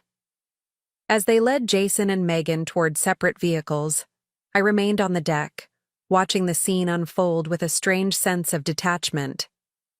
22 years of marriage ending not with papers signed across a lawyer's desk, but with federal agents and criminal charges. Daniel approached after Jason and Megan were secured in separate SUVs. You did well, he said, professional demeanor, softening slightly. The recording equipment captured everything this morning, including his grab of your arm and veiled threat. That will be useful if he tries to paint you as the vindictive spouse. I nodded, suddenly exhausted now that the performance was over. What happens next? They'll be processed and charged, he explained. Initial appearance before a judge, bail hearing, though with the flight risk and the evidence we have, bail is unlikely for either of them. The prosecutor wants to speak with you this afternoon to go over your witness statement. And the house? I asked, looking at the lake house that had been both dream and prison. The asset freeze covers all properties, Daniel confirmed. Given the fraudulent nature of the transfer into his name, your claim as the innocent spouse should be straightforward. The legal team believes you'll ultimately retain both properties and should be shielded from any clawbacks related to the fraud. It felt surreal, discussing legal strategies on the deck where Jason and I had once planned our retirement, watching federal agents catalog evidence in a home that had been my pride and my prison. You should pack whatever you need for the next few days, Daniel advised gently. The property will be sealed as part of the investigation. I looked out at the lake one last time, the water now disturbed by the activities around the property, ripples breaking the perfect reflection. Like my life, the smooth surface permanently altered, the familiar patterns disrupted, but somehow more real in its imperfection. I have everything I need, I said, lifting my overnight bag. The essential items I'd carefully selected, family photos, my grandmother's jewelry, the journals I'd kept throughout our marriage that would now serve as evidence, and perhaps someday, help me make sense of how I'd become so lost within my own life. As we walked toward Daniel's car, I felt a weight lifting, not just the immediate fear of Jason's contingency plans, but the cumulative burden of years spent diminishing myself to accommodate his ego, his ambitions, his narrative. Each step away from the lake house was a step toward reclaiming my identity. The path ahead was uncertain. There would be legal battles, financial complications, the public exposure of a high-profile fraud case. But for the first time in years, I was walking a path I had chosen, eyes open to both its challenges and possibilities. The next 72 hours passed in a blur of legal meetings, formal statements, and news reports that transformed my private trauma into public spectacle. I stayed in Daniel's guest room, grateful for the sanctuary away from prying eyes and reporters who had quickly connected Jason's arrest to the pending Biogen merger, sending the company's stock into free fall. Andrea Bennett, the lead prosecutor, assigned to the case, met with me in her office overlooking the federal courthouse, a space that radiated competence and quiet authority, much like Andrea herself. In her early 50s, with silver-streaked dark hair and penetrating eyes that missed nothing, she had specialized in financial crimes for over 2 decades. The evidence is substantial, she explained, reviewing documents spread across her desk. But cases like this are never simple. Turner has already retained Blackwell and Hayes. The prestigious law firm was known for defending white-collar criminals with seemingly unlimited resources. I wasn't surprised. Jason would spare no expense to protect himself. What does that mean for the case? I asked. It means they'll fight every charge, challenge every piece of evidence, and attempt to paint you as the vindictive spouse who orchestrated a setup. Her directness was refreshing after months of deception. Are you prepared for that? I considered her question carefully. I spent 22 years married to a man who systematically undermined my confidence while presenting himself as my greatest advocate. I can handle whatever his lawyers throw at me. Andrea studied me for a moment, then nodded with something like respect. Good, because I need you to understand something important. This case isn't just about Jason Turner's fraud or your divorce. The Biogen investigation connects to 3 other pharmaceutical companies and potentially hundreds of millions in investor losses. The scope was larger than I had imagined. What I had discovered as personal betrayal had opened the door to a massive financial conspiracy. We've been tracking suspicious activities at Biogen for months, Andrea continued, but couldn't get enough evidence for warrants. Your cooperation broke the case wide open. As she outlined the broader investigation, I realized I was no longer just a wronged spouse seeking justice, but a key witness in what might become one of the largest pharmaceutical fraud cases in recent history. The responsibility was sobering. Turner's legal team will offer a deal, Andrea warned. They'll approach you through your divorce attorney, suggest that dropping your cooperation with our investigation could result in a more favorable settlement. I won't be bought off, I assured her. They'll be persuasive, she cautioned. And they'll use everything they know about you, your financial concerns, your emotional vulnerabilities, to pressure you. Then I'll need to be stronger than they expect, I replied. Andrea's smile was thin but genuine. That's exactly what I'm counting on. As I left the federal building, I found an unexpected figure waiting beside Daniel's car. Dale Jenkins, our neighbor from the lake, the retired federal judge whose friendship had been one of the few Jason hadn't managed to poison. Dale, I greeted, him with surprise. What are you doing here? Supporting a friend, he said simply, his weathered face creased with concern. How are you holding up? The simple kindness nearly undid me after days of clinical legal discussions. Managing, I replied, my voice rougher than intended. Dale nodded, understanding in his eyes. Rebecca, there's something I should have told you months ago.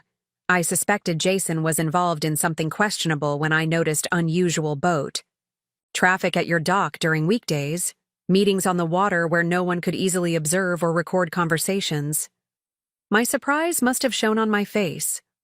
Old habits, he explained with a slight shrug. 30 years on the federal bench. Teaches you to notice patterns. I should have said something sooner. You had no obligation.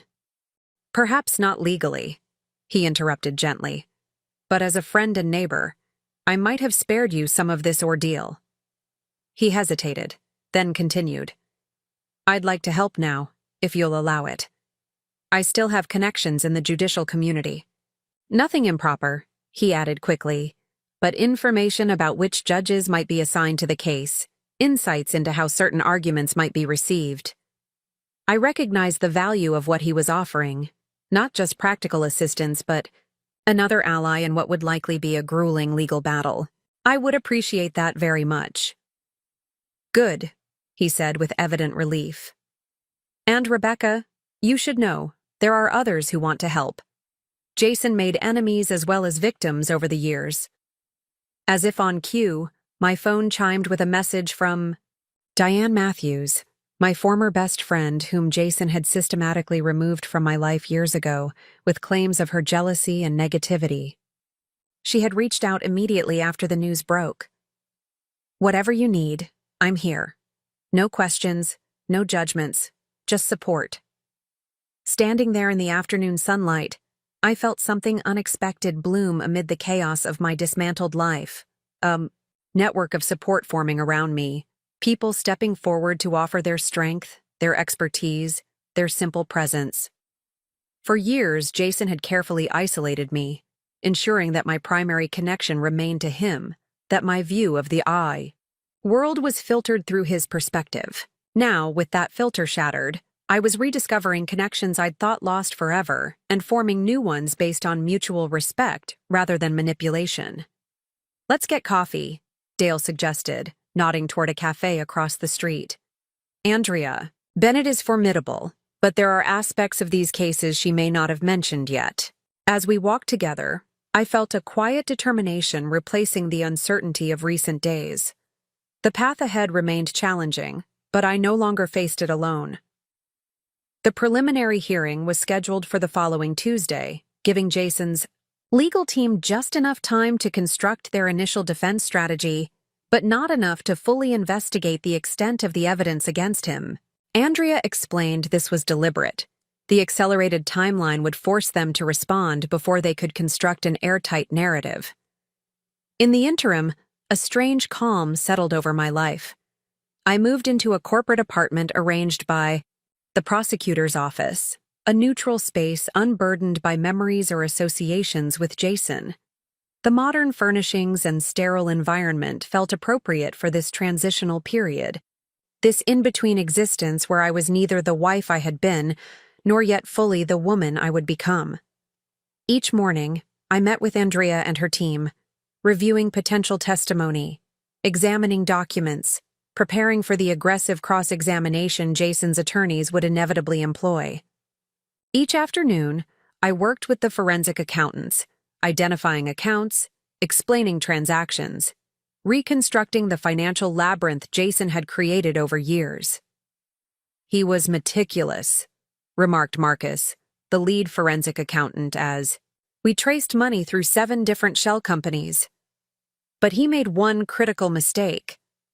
What was that? I asked, studying the complex diagram he'd created. He assumed you weren't paying attention, Marcus replied simply. The best financial criminals compartmentalize completely. Turner kept using patterns, same number sequences, important dates, variations on family names. Once we identified those patterns through the accounts you knew about, finding the others became much easier. The irony wasn't lost on me. Jason's conviction that I couldn't understand his world had led him to underestimate me in ways that would now prove fatal to his defense. What Jason and his legal team didn't know, what Andrea had strategically kept concealed, was that the investigation had expanded well beyond the original charges. Each financial thread we pulled revealed new connections, new co-conspirators, new fraudulent schemes spanning nearly a decade. We're building a RICO case, Andrea explained during one of our preparation sessions, referring to the powerful racketeering laws typically used against organized crime. The individual fraud charges are just the beginning. Meanwhile, Jason's public relations strategy became clear. Carefully placed stories began appearing in financial publications suggesting he was the victim of overreaching federal prosecutors and a vengeful estranged wife. His attorney released statements portraying the case as a simple misunderstanding about complex but legal tax strategies. Most painfully, mutual friends began reaching out with concerned messages that subtly questioned my judgment. This all seems so extreme, Rebecca, wrote Caroline, whose husband served on the Biogen board. I'm sure there's a way to resolve this without destroying Jason's life. Have you considered mediation? Andrea had warned me about this exact tactic, the attempt to leverage social pressure and emotional connections to undermine my resolve. I responded to each message politely but firmly, maintaining the necessary boundaries while revealing nothing. About the expanding case, the deception now ran in the opposite direction. While Jason's team believed they were fighting a limited case centered primarily on the offshore accounts, Andrea's team was building something far more comprehensive, gathering testimony from former colleagues who had witnessed Jason's fraudulent activities over years. Each day brought new evidence, new witnesses, new charges quietly being assembled like pieces of a complex puzzle. And through it all, I maintained my outward composure, calm, cooperative, revealing nothing about the true scope of what was coming. On the morning of the preliminary hearing, I woke before dawn, my mind surprisingly clear despite the magnitude of what lay ahead. Today would be the first time I'd see Jason since his arrest, the first public confrontation between the man who had systematically dismantled my independence and the woman who had reclaimed it. Andrea had prepared me thoroughly for what to expect. Turner will appear confident, controlled, impeccably dressed, she'd explained. His attorneys will have coached him to project innocence and confusion, the successful businessman blindsided by overzealous prosecution. The federal courthouse downtown bustled with unusual activity when we arrived. Financial crimes rarely attracted much public attention, but the combination of Jason's prominence, the Biogen connection, and the dramatic circumstances of his arrest had turned the case into a media spectacle. "Keep your eyes forward," Daniel advised as we approached the entrance, where reporters clustered with microphones and cameras. No comments, no reactions. Inside, the security checkpoint created a buffer between us and the press. Andrea met us in a private conference room, her expression composed but determined. Turner's team filed motions this morning to suppress the evidence obtained at the lake house, claiming improper search procedures. "Will that work?" I asked, my stomach tightening. "No," she replied confidently. "We had proper warrants based on evidence that predated your involvement, but it signals their strategy. They'll challenge every procedural aspect rather than addressing the substance of the charges." She passed me a folder containing documents I hadn't seen before. "These just came in from the forensic team. We believe Turner maintains another set of accounts we haven't yet identified. There are transfers to numbered accounts that don't match any of our known destinations." I studied the transaction records, frowning slightly as I noted the dates and amounts. "These all occurred during our annual trips to Switzerland," I observed. 4 years in a row, same week in January. Andrea's eyes sharpened. "Tell me about these trips." "Banking conferences, ostensibly." Jason always scheduled meetings alone, saying they were technical discussions that wouldn't interest me. The pattern suddenly seemed obvious. He would disappear for full days, claiming to be in negotiations, while setting up additional accounts, Andrea finished. "Can you identify the specific banks he might have visited, locations he mentioned, contacts, anything?"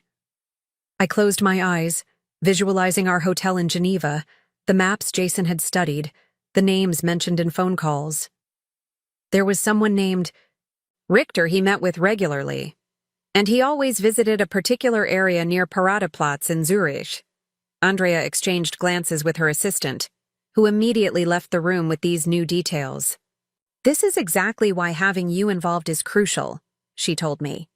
"These connections wouldn't appear in any document trail." The revelation created a strange sensation, a mixture of validation that my observations mattered and distress at how thoroughly Jason had used our marriage as cover for his financial crimes. Even our vacations had been opportunities for fraud. At precisely 9:30, we entered courtroom 3B. The space was formal, imposing, with dark wood paneling and the seal of the federal judiciary displayed prominently behind the judge's bench. Security was heightened, with additional marshals positioned throughout the room. Jason and his legal team were already seated at the defense table, 3 attorneys in expensive suits flanking him protectively.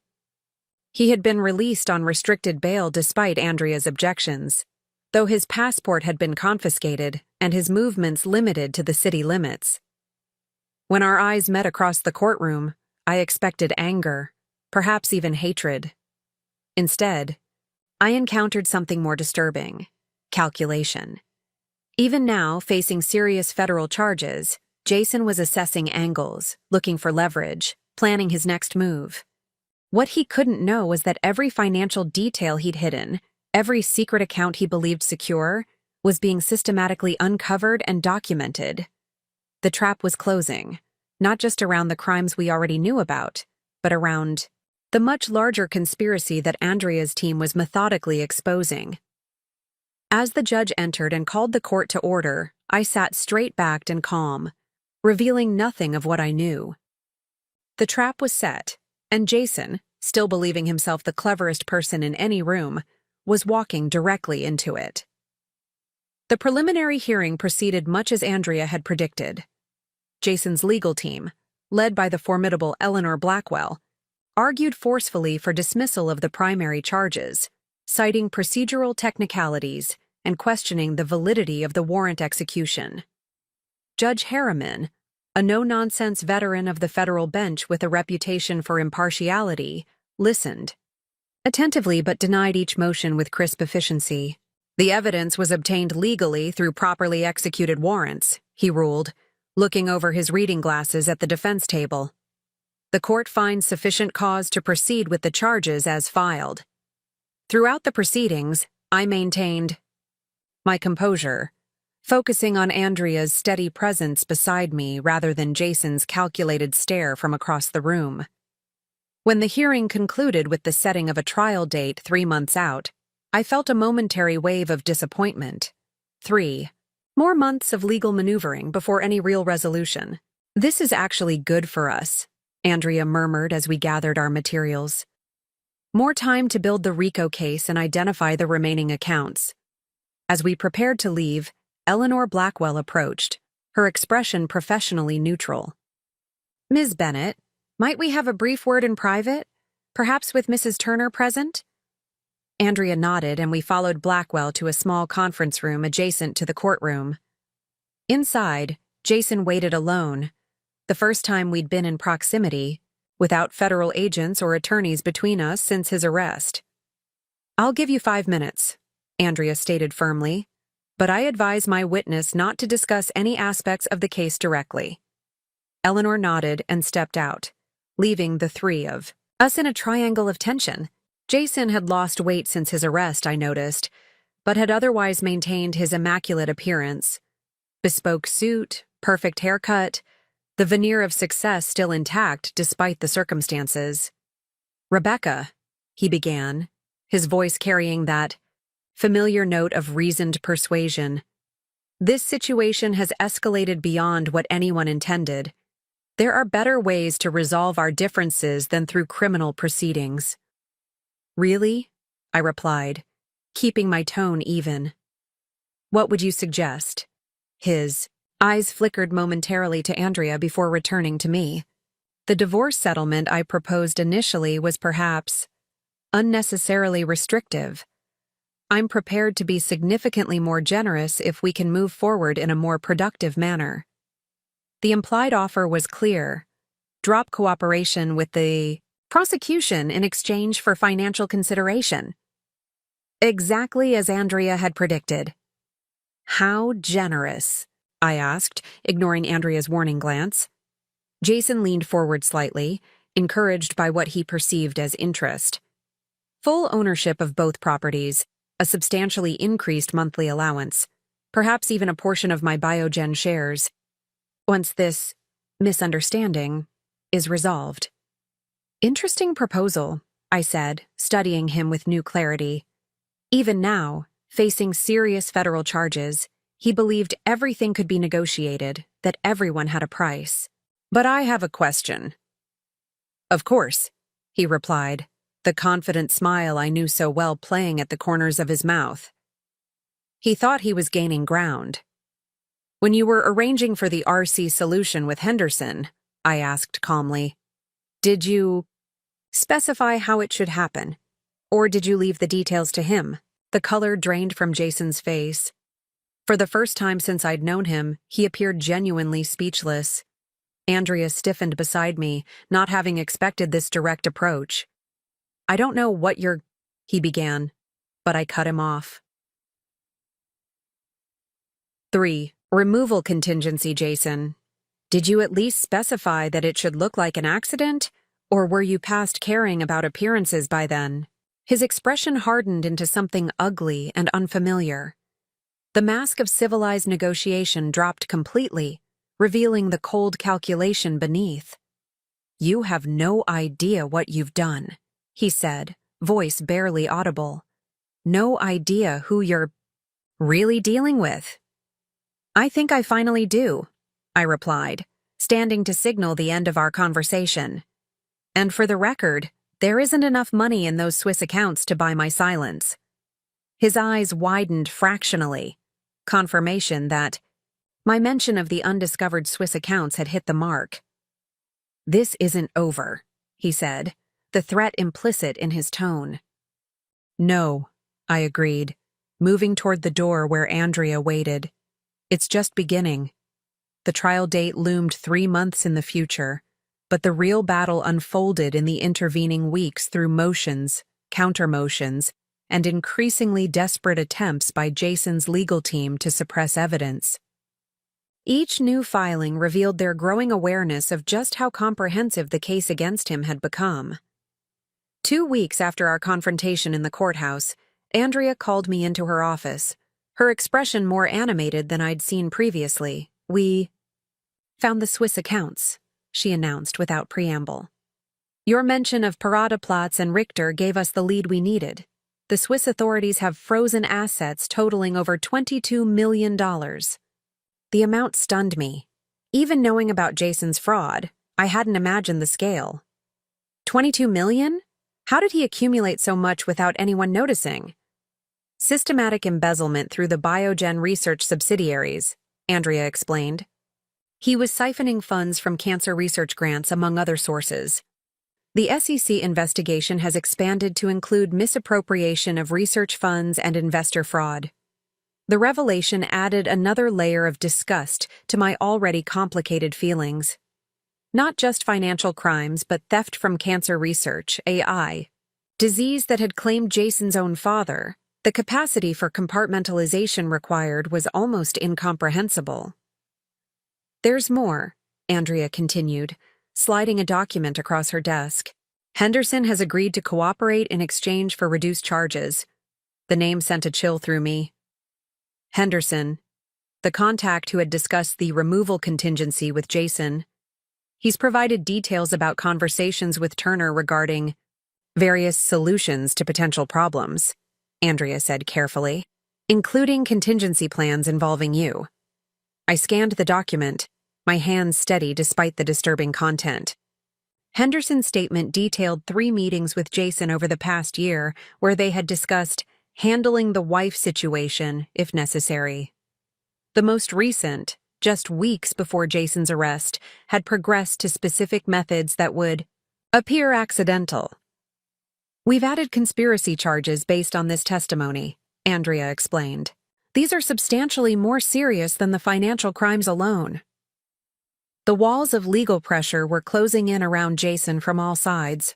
His carefully constructed empire of fraud was collapsing, each new revelation more damning than the last. The following day, Eleanor Blackwell requested another meeting, this time at her firm's luxurious offices overlooking the city. Andrea accompanied me, her presence both protection and strategic advantage. My client is prepared to consider a plea arrangement, Eleanor stated once we were seated in a conference room that probably cost more per square foot than most homes. Contingent on certain accommodations. Andrea's expression remained impassive. I'm listening. Mr. Turner will plead guilty to reduced charges of securities fraud and tax evasion. In exchange, the conspiracy charges would be dropped, and Mrs. Turner would receive a favorable divorce settlement including full ownership. of both properties and a substantial financial package. The offer hovered in the air between us. 6 months ago, I might have considered it a victory, financial security, ownership of the homes I loved, freedom from a marriage that had become a cage. Now, understanding the full scope of Jason's crimes and intentions, it felt insultingly inadequate. Andrea looked to me, silently asking for my input before responding. I met her gaze steadily and gave a slight shake of my head. "The offer is declined," Andrea stated formally. "Given the evidence we've accumulated, including Mr. Henderson's cooperation, we will be proceeding with all charges as filed." Eleanor's professional mask slipped momentarily, revealing genuine surprise. She had clearly expected the financial incentives to be persuasive, had counted on my prioritizing material security over justice. Another miscalculation in a case increasingly defined by them. 3 days later, the final piece fell into place. Megan, facing significant charges herself and abandoned by the legal support Jason had initially arranged, reached out through her newly appointed public defender to offer complete cooperation. "She's prepared to testify regarding Turner's statements about eliminating you as an obstacle," Andrea informed me during our daily briefing. With both Henderson and Morgan corroborating these conversations, the conspiracy charges are now virtually unassailable. The courtroom fell silent as Judge Harriman entered, his expression solemn as he took his seat at the bench. 10 months had passed since Jason's arrest. 10 months of legal maneuvering, evidence gathering, and preparation for a trial that would now not take place. After exhausting every possible defense strategy, Jason had finally accepted the inevitable and agreed to a plea deal just days before jury selection was set to begin. I sat in the front row behind the prosecution table, dressed in a simple navy suit that projected quiet confidence rather than the victim status Jason's team had tried to establish in pretrial motions. Daniel sat beside me, a steady presence throughout this long journey. On my other side was Diane Matthews, our rekindled friendship now stronger than before Jason's interference.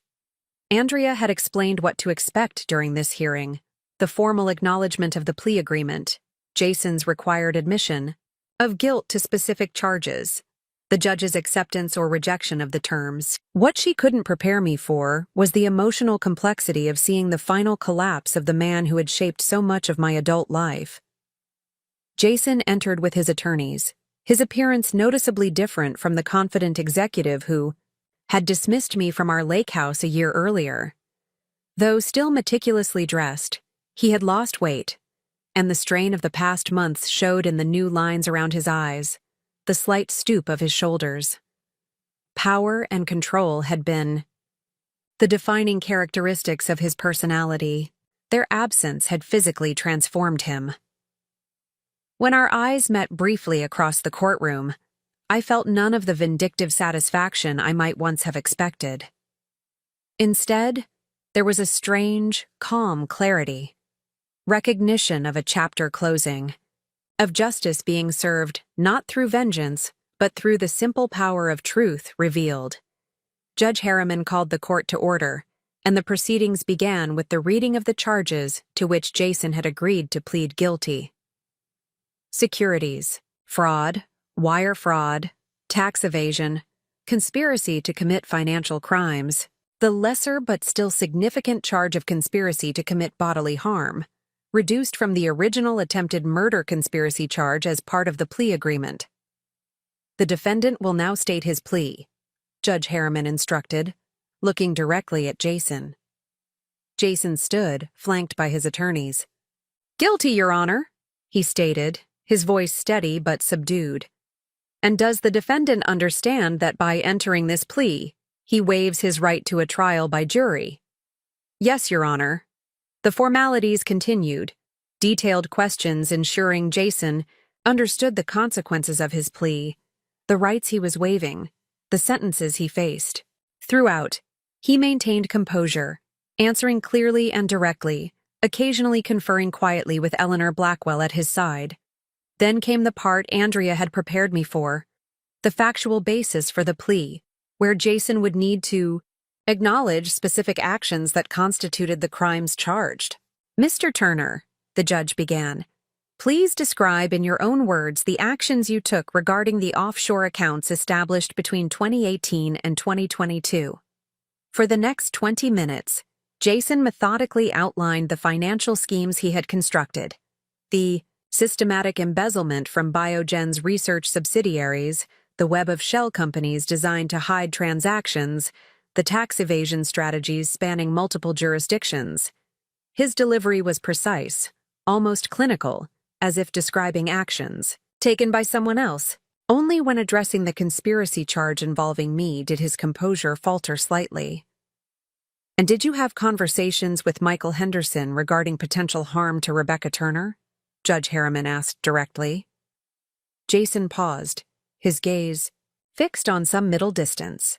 Yes, Your Honor, I discussed contingency plans in the event she discovered certain financial arrangements before they could be secured. Contingency plans that included potential physical harm? Another pause, longer this time. Yes, Your Honor. Something shifted in that moment, not just for me, but palpably throughout the courtroom. The abstract financial crimes, serious as they were, existed primarily in the realm of numbers and legal violations. This admission brought the human impact into stark relief. The man standing before the court had not only committed fraud, but had contemplated violence against his partner of 22 years when she became inconvenient to his plans. When Judge Harriman announced he was accepting the plea agreement and would proceed to sentencing in 30 days, I felt an unexpected sense of completion rather than triumph. This formal acknowledgement of guilt, spoken in Jason's own voice, provided a closure that no amount of financial settlement or property division could have achieved. Outside the courthouse, standing in the clear autumn sunlight, I realized how profoundly I had changed through this ordeal. The woman who had once deferred to Jason's judgment in all things, who had gradually surrendered her professional identity and independence to maintain marital harmony, was gone. In her place stood someone stronger, clearer in her boundaries, unwilling to compromise her integrity for approval or security. 1 year to the day after Jason's sentencing hearing, I stood on the deck of the lake house, watching the spring sunset paint the water in shades of amber and gold. The property had been officially transferred to my sole ownership 6 months earlier, after the courts finalized the asset distribution following Jason's conviction. He was serving an 11-year sentence in a federal prison, the once powerful executive now confined to a cell and strict daily routine. Megan had received a suspended sentence in exchange for her complete cooperation, though the professional consequences of her involvement had effectively ended her career in financial services. The lake house itself had transformed under my direction. What had once been Jason's wood-paneled office, the space where he had plotted financial crimes and contingency plans, was now a bright, open studio where I had reconnected with my architectural design work. The master bedroom suite had been completely renovated, erasing the memories of betrayal with fresh colors and sustainable materials that reflected my own aesthetic, rather than Jason's preference for ostentatious luxury. It looks beautiful, Diane commented, joining me on the deck with 2 glasses of wine. You've reclaimed this space completely. Not just reclaimed, I corrected, accepting the glass. Reimagined. This gathering, friends and family assembled, to celebrate both the lake house's transformation and my own, represented the new foundation I'd built over the past year. Daniel was there with his wife, Sarah. Dale Jenkins from across the cove, whose friendship and guidance had proven invaluable throughout the legal proceedings. Andrea Bennett had even accepted my invitation, our professional relationship having evolved into mutual respect and tentative friendship. Most significantly, the gathering included 3 women who had contacted me after Jason's conviction, former colleagues from pharmaceutical companies who had experienced his manipulation and fraud firsthand, but had previously felt powerless to challenge him. Our shared experiences had formed the basis for a support network that had expanded beyond our immediate circumstances. Everyone's here, Daniel announced, emerging from inside. Should we make it official? I nodded, feeling a surge of pride and purpose as I turned to address the assembled group. Thank you all for coming today. What began as a personal journey to reclaim my life has evolved into something much more significant than I could have imagined. The previous 6 months had been dedicated not just to rebuilding my own life, but to creating something meaningful from the painful experience. Working with Andrea and a team of attorneys specializing in financial fraud, I had established the Lake House Foundation, a nonprofit organization dedicated to supporting victims of financial exploitation and providing resources for those seeking to rebuild after economic abuse. Today marks the official launch of the Lake House Foundation, I continued, gesturing toward the newly renovated boathouse that now served as the organization's headquarters. Using funds recovered from the fraud case, we'll provide legal assistance, financial literacy education, and recovery resources for those who have experienced similar situations. Dale raised his glass in a toast to turning tragedy into purpose. As conversations flowed around me, I found myself drawn once again to the lake's edge, to the water that had witnessed both my darkest moments and my emergence from them. The reflection looking back at me was clear-eyed, uncompromised. A woman who had discovered strength not despite betrayal, but through confronting it with integrity and resilience. Jason had believed I would crumble without him, that my identity was so entwined with his that I couldn't function independently. That assumption, like so many he had made, had proven catastrophically wrong. The sun dipped below the tree line, casting long shadows across the property that was now truly mine in every sense. Tomorrow, the foundation would welcome its first clients, people beginning their own journeys from victimhood to empowerment. I would share with them not just practical resources, but the most valuable lesson I had learned. That sometimes losing what you thought you needed reveals what you truly are. Rebecca, Daniel called from the deck. They're ready for your presentation on the Foundation's first initiatives. I took a final moment alone at the water's edge, acknowledging both how far I had come and the ongoing nature of healing and growth. The path forward wasn't perfect or entirely certain, but it was authentically mine. Each step determined by my own choices rather than someone else's manipulation. Turning back toward the lake house, my home, reclaimed and reimagined, I walked with confident steps toward the future I was now building on my own terms. Up next, you've got 2 more standout stories right on your screen. If this one hit the mark, you won't want to pass these up. Just click and check them out. And don't forget to subscribe and turn on the notification bell so you don't miss any upload from us.